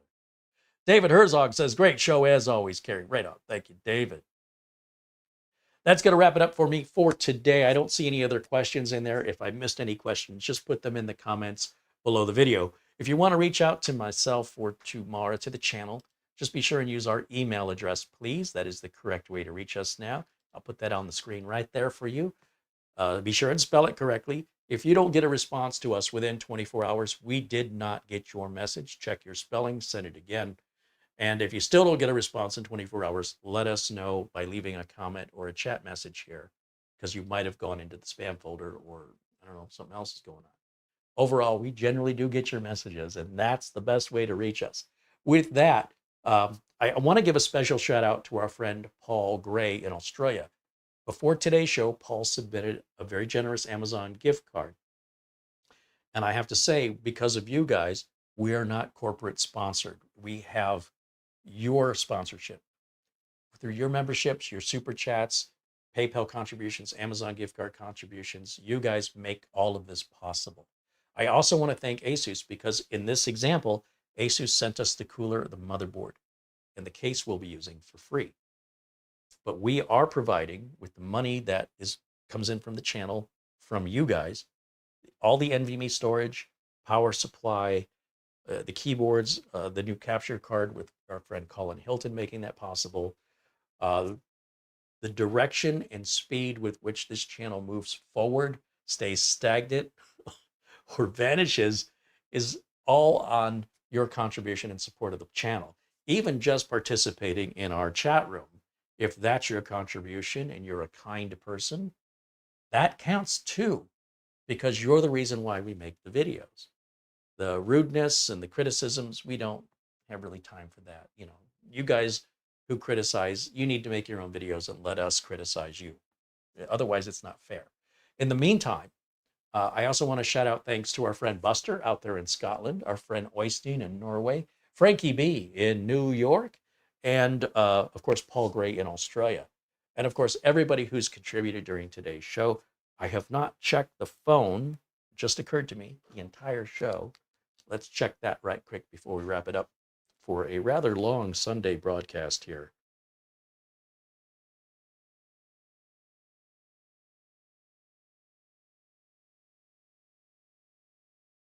William Denton with a $50 PayPal contribution. Right on. Thank you, William. Thank you so much. Of course, our friend Paul Gray, as I mentioned earlier. And in our super chats today, another shout out for Let's see. I got to go back to that screen. Shout out for Garfield Rupe, Fat Tony, Planet Cryos, Charlie Purdy, and of course, Peter Laycock and Mark Gaines. You guys are absolutely amazing. Thank you so much. That's going to wrap it up for us for today. Thank you to Mara, as always, for all the hard work she's doing in the background. Our friends at Acronis and Roboform and SCD Keys, we can't thank them enough for making sure you guys always get a discount, and always look at our video description below each video for parts links, as well as the special deals we work out with, well, specifically Acronis, Roboform, and SCD Keys, that you're just not going to find those deals anywhere else. You'll find them consistently here for you because they value you the same way I do. If not a sponsor, but if an endorsement were to take place, that company must offer you a discount or we don't accept their endorsement. Just telling you, I'm always looking out for you guys, and I certainly appreciate you guys being a part of this, because quite frankly, without you, there'd be no point. Why would I do it? So thank you for allowing me to follow my passion and to share that with others who share that like-minded passion that I have. And I'll look, if I have time, I'll take a look at some of the a little research here on if we can speed this RAID 0 up, if it's a bifurcation setting, or if that's the best it's going to do. I'm not sure yet. I'm just glad we got it working. I'm glad we got the RAM working. I will send back both sticks of G.SKILL RAM, and I will order a different manufacturer, maybe just Team Group, maybe the same as what I've got with larger capacity. And I think this problem will be resolved. It's quite possible there's an ASUS BIOS incompatibility that will be resolved in time. I don't have time to wait, or this build will never get done.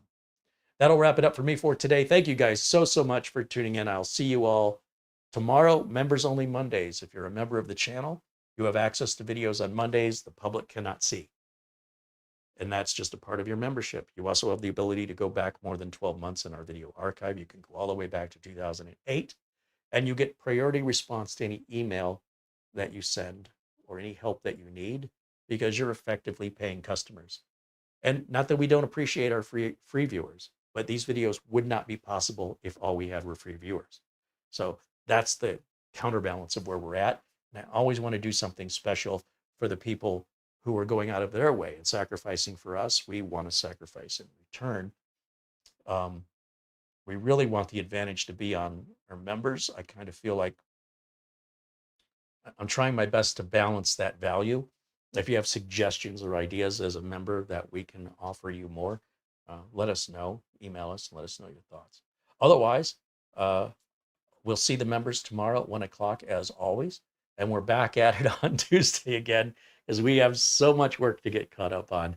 I hope you'll join us then. Until next time, bye for now.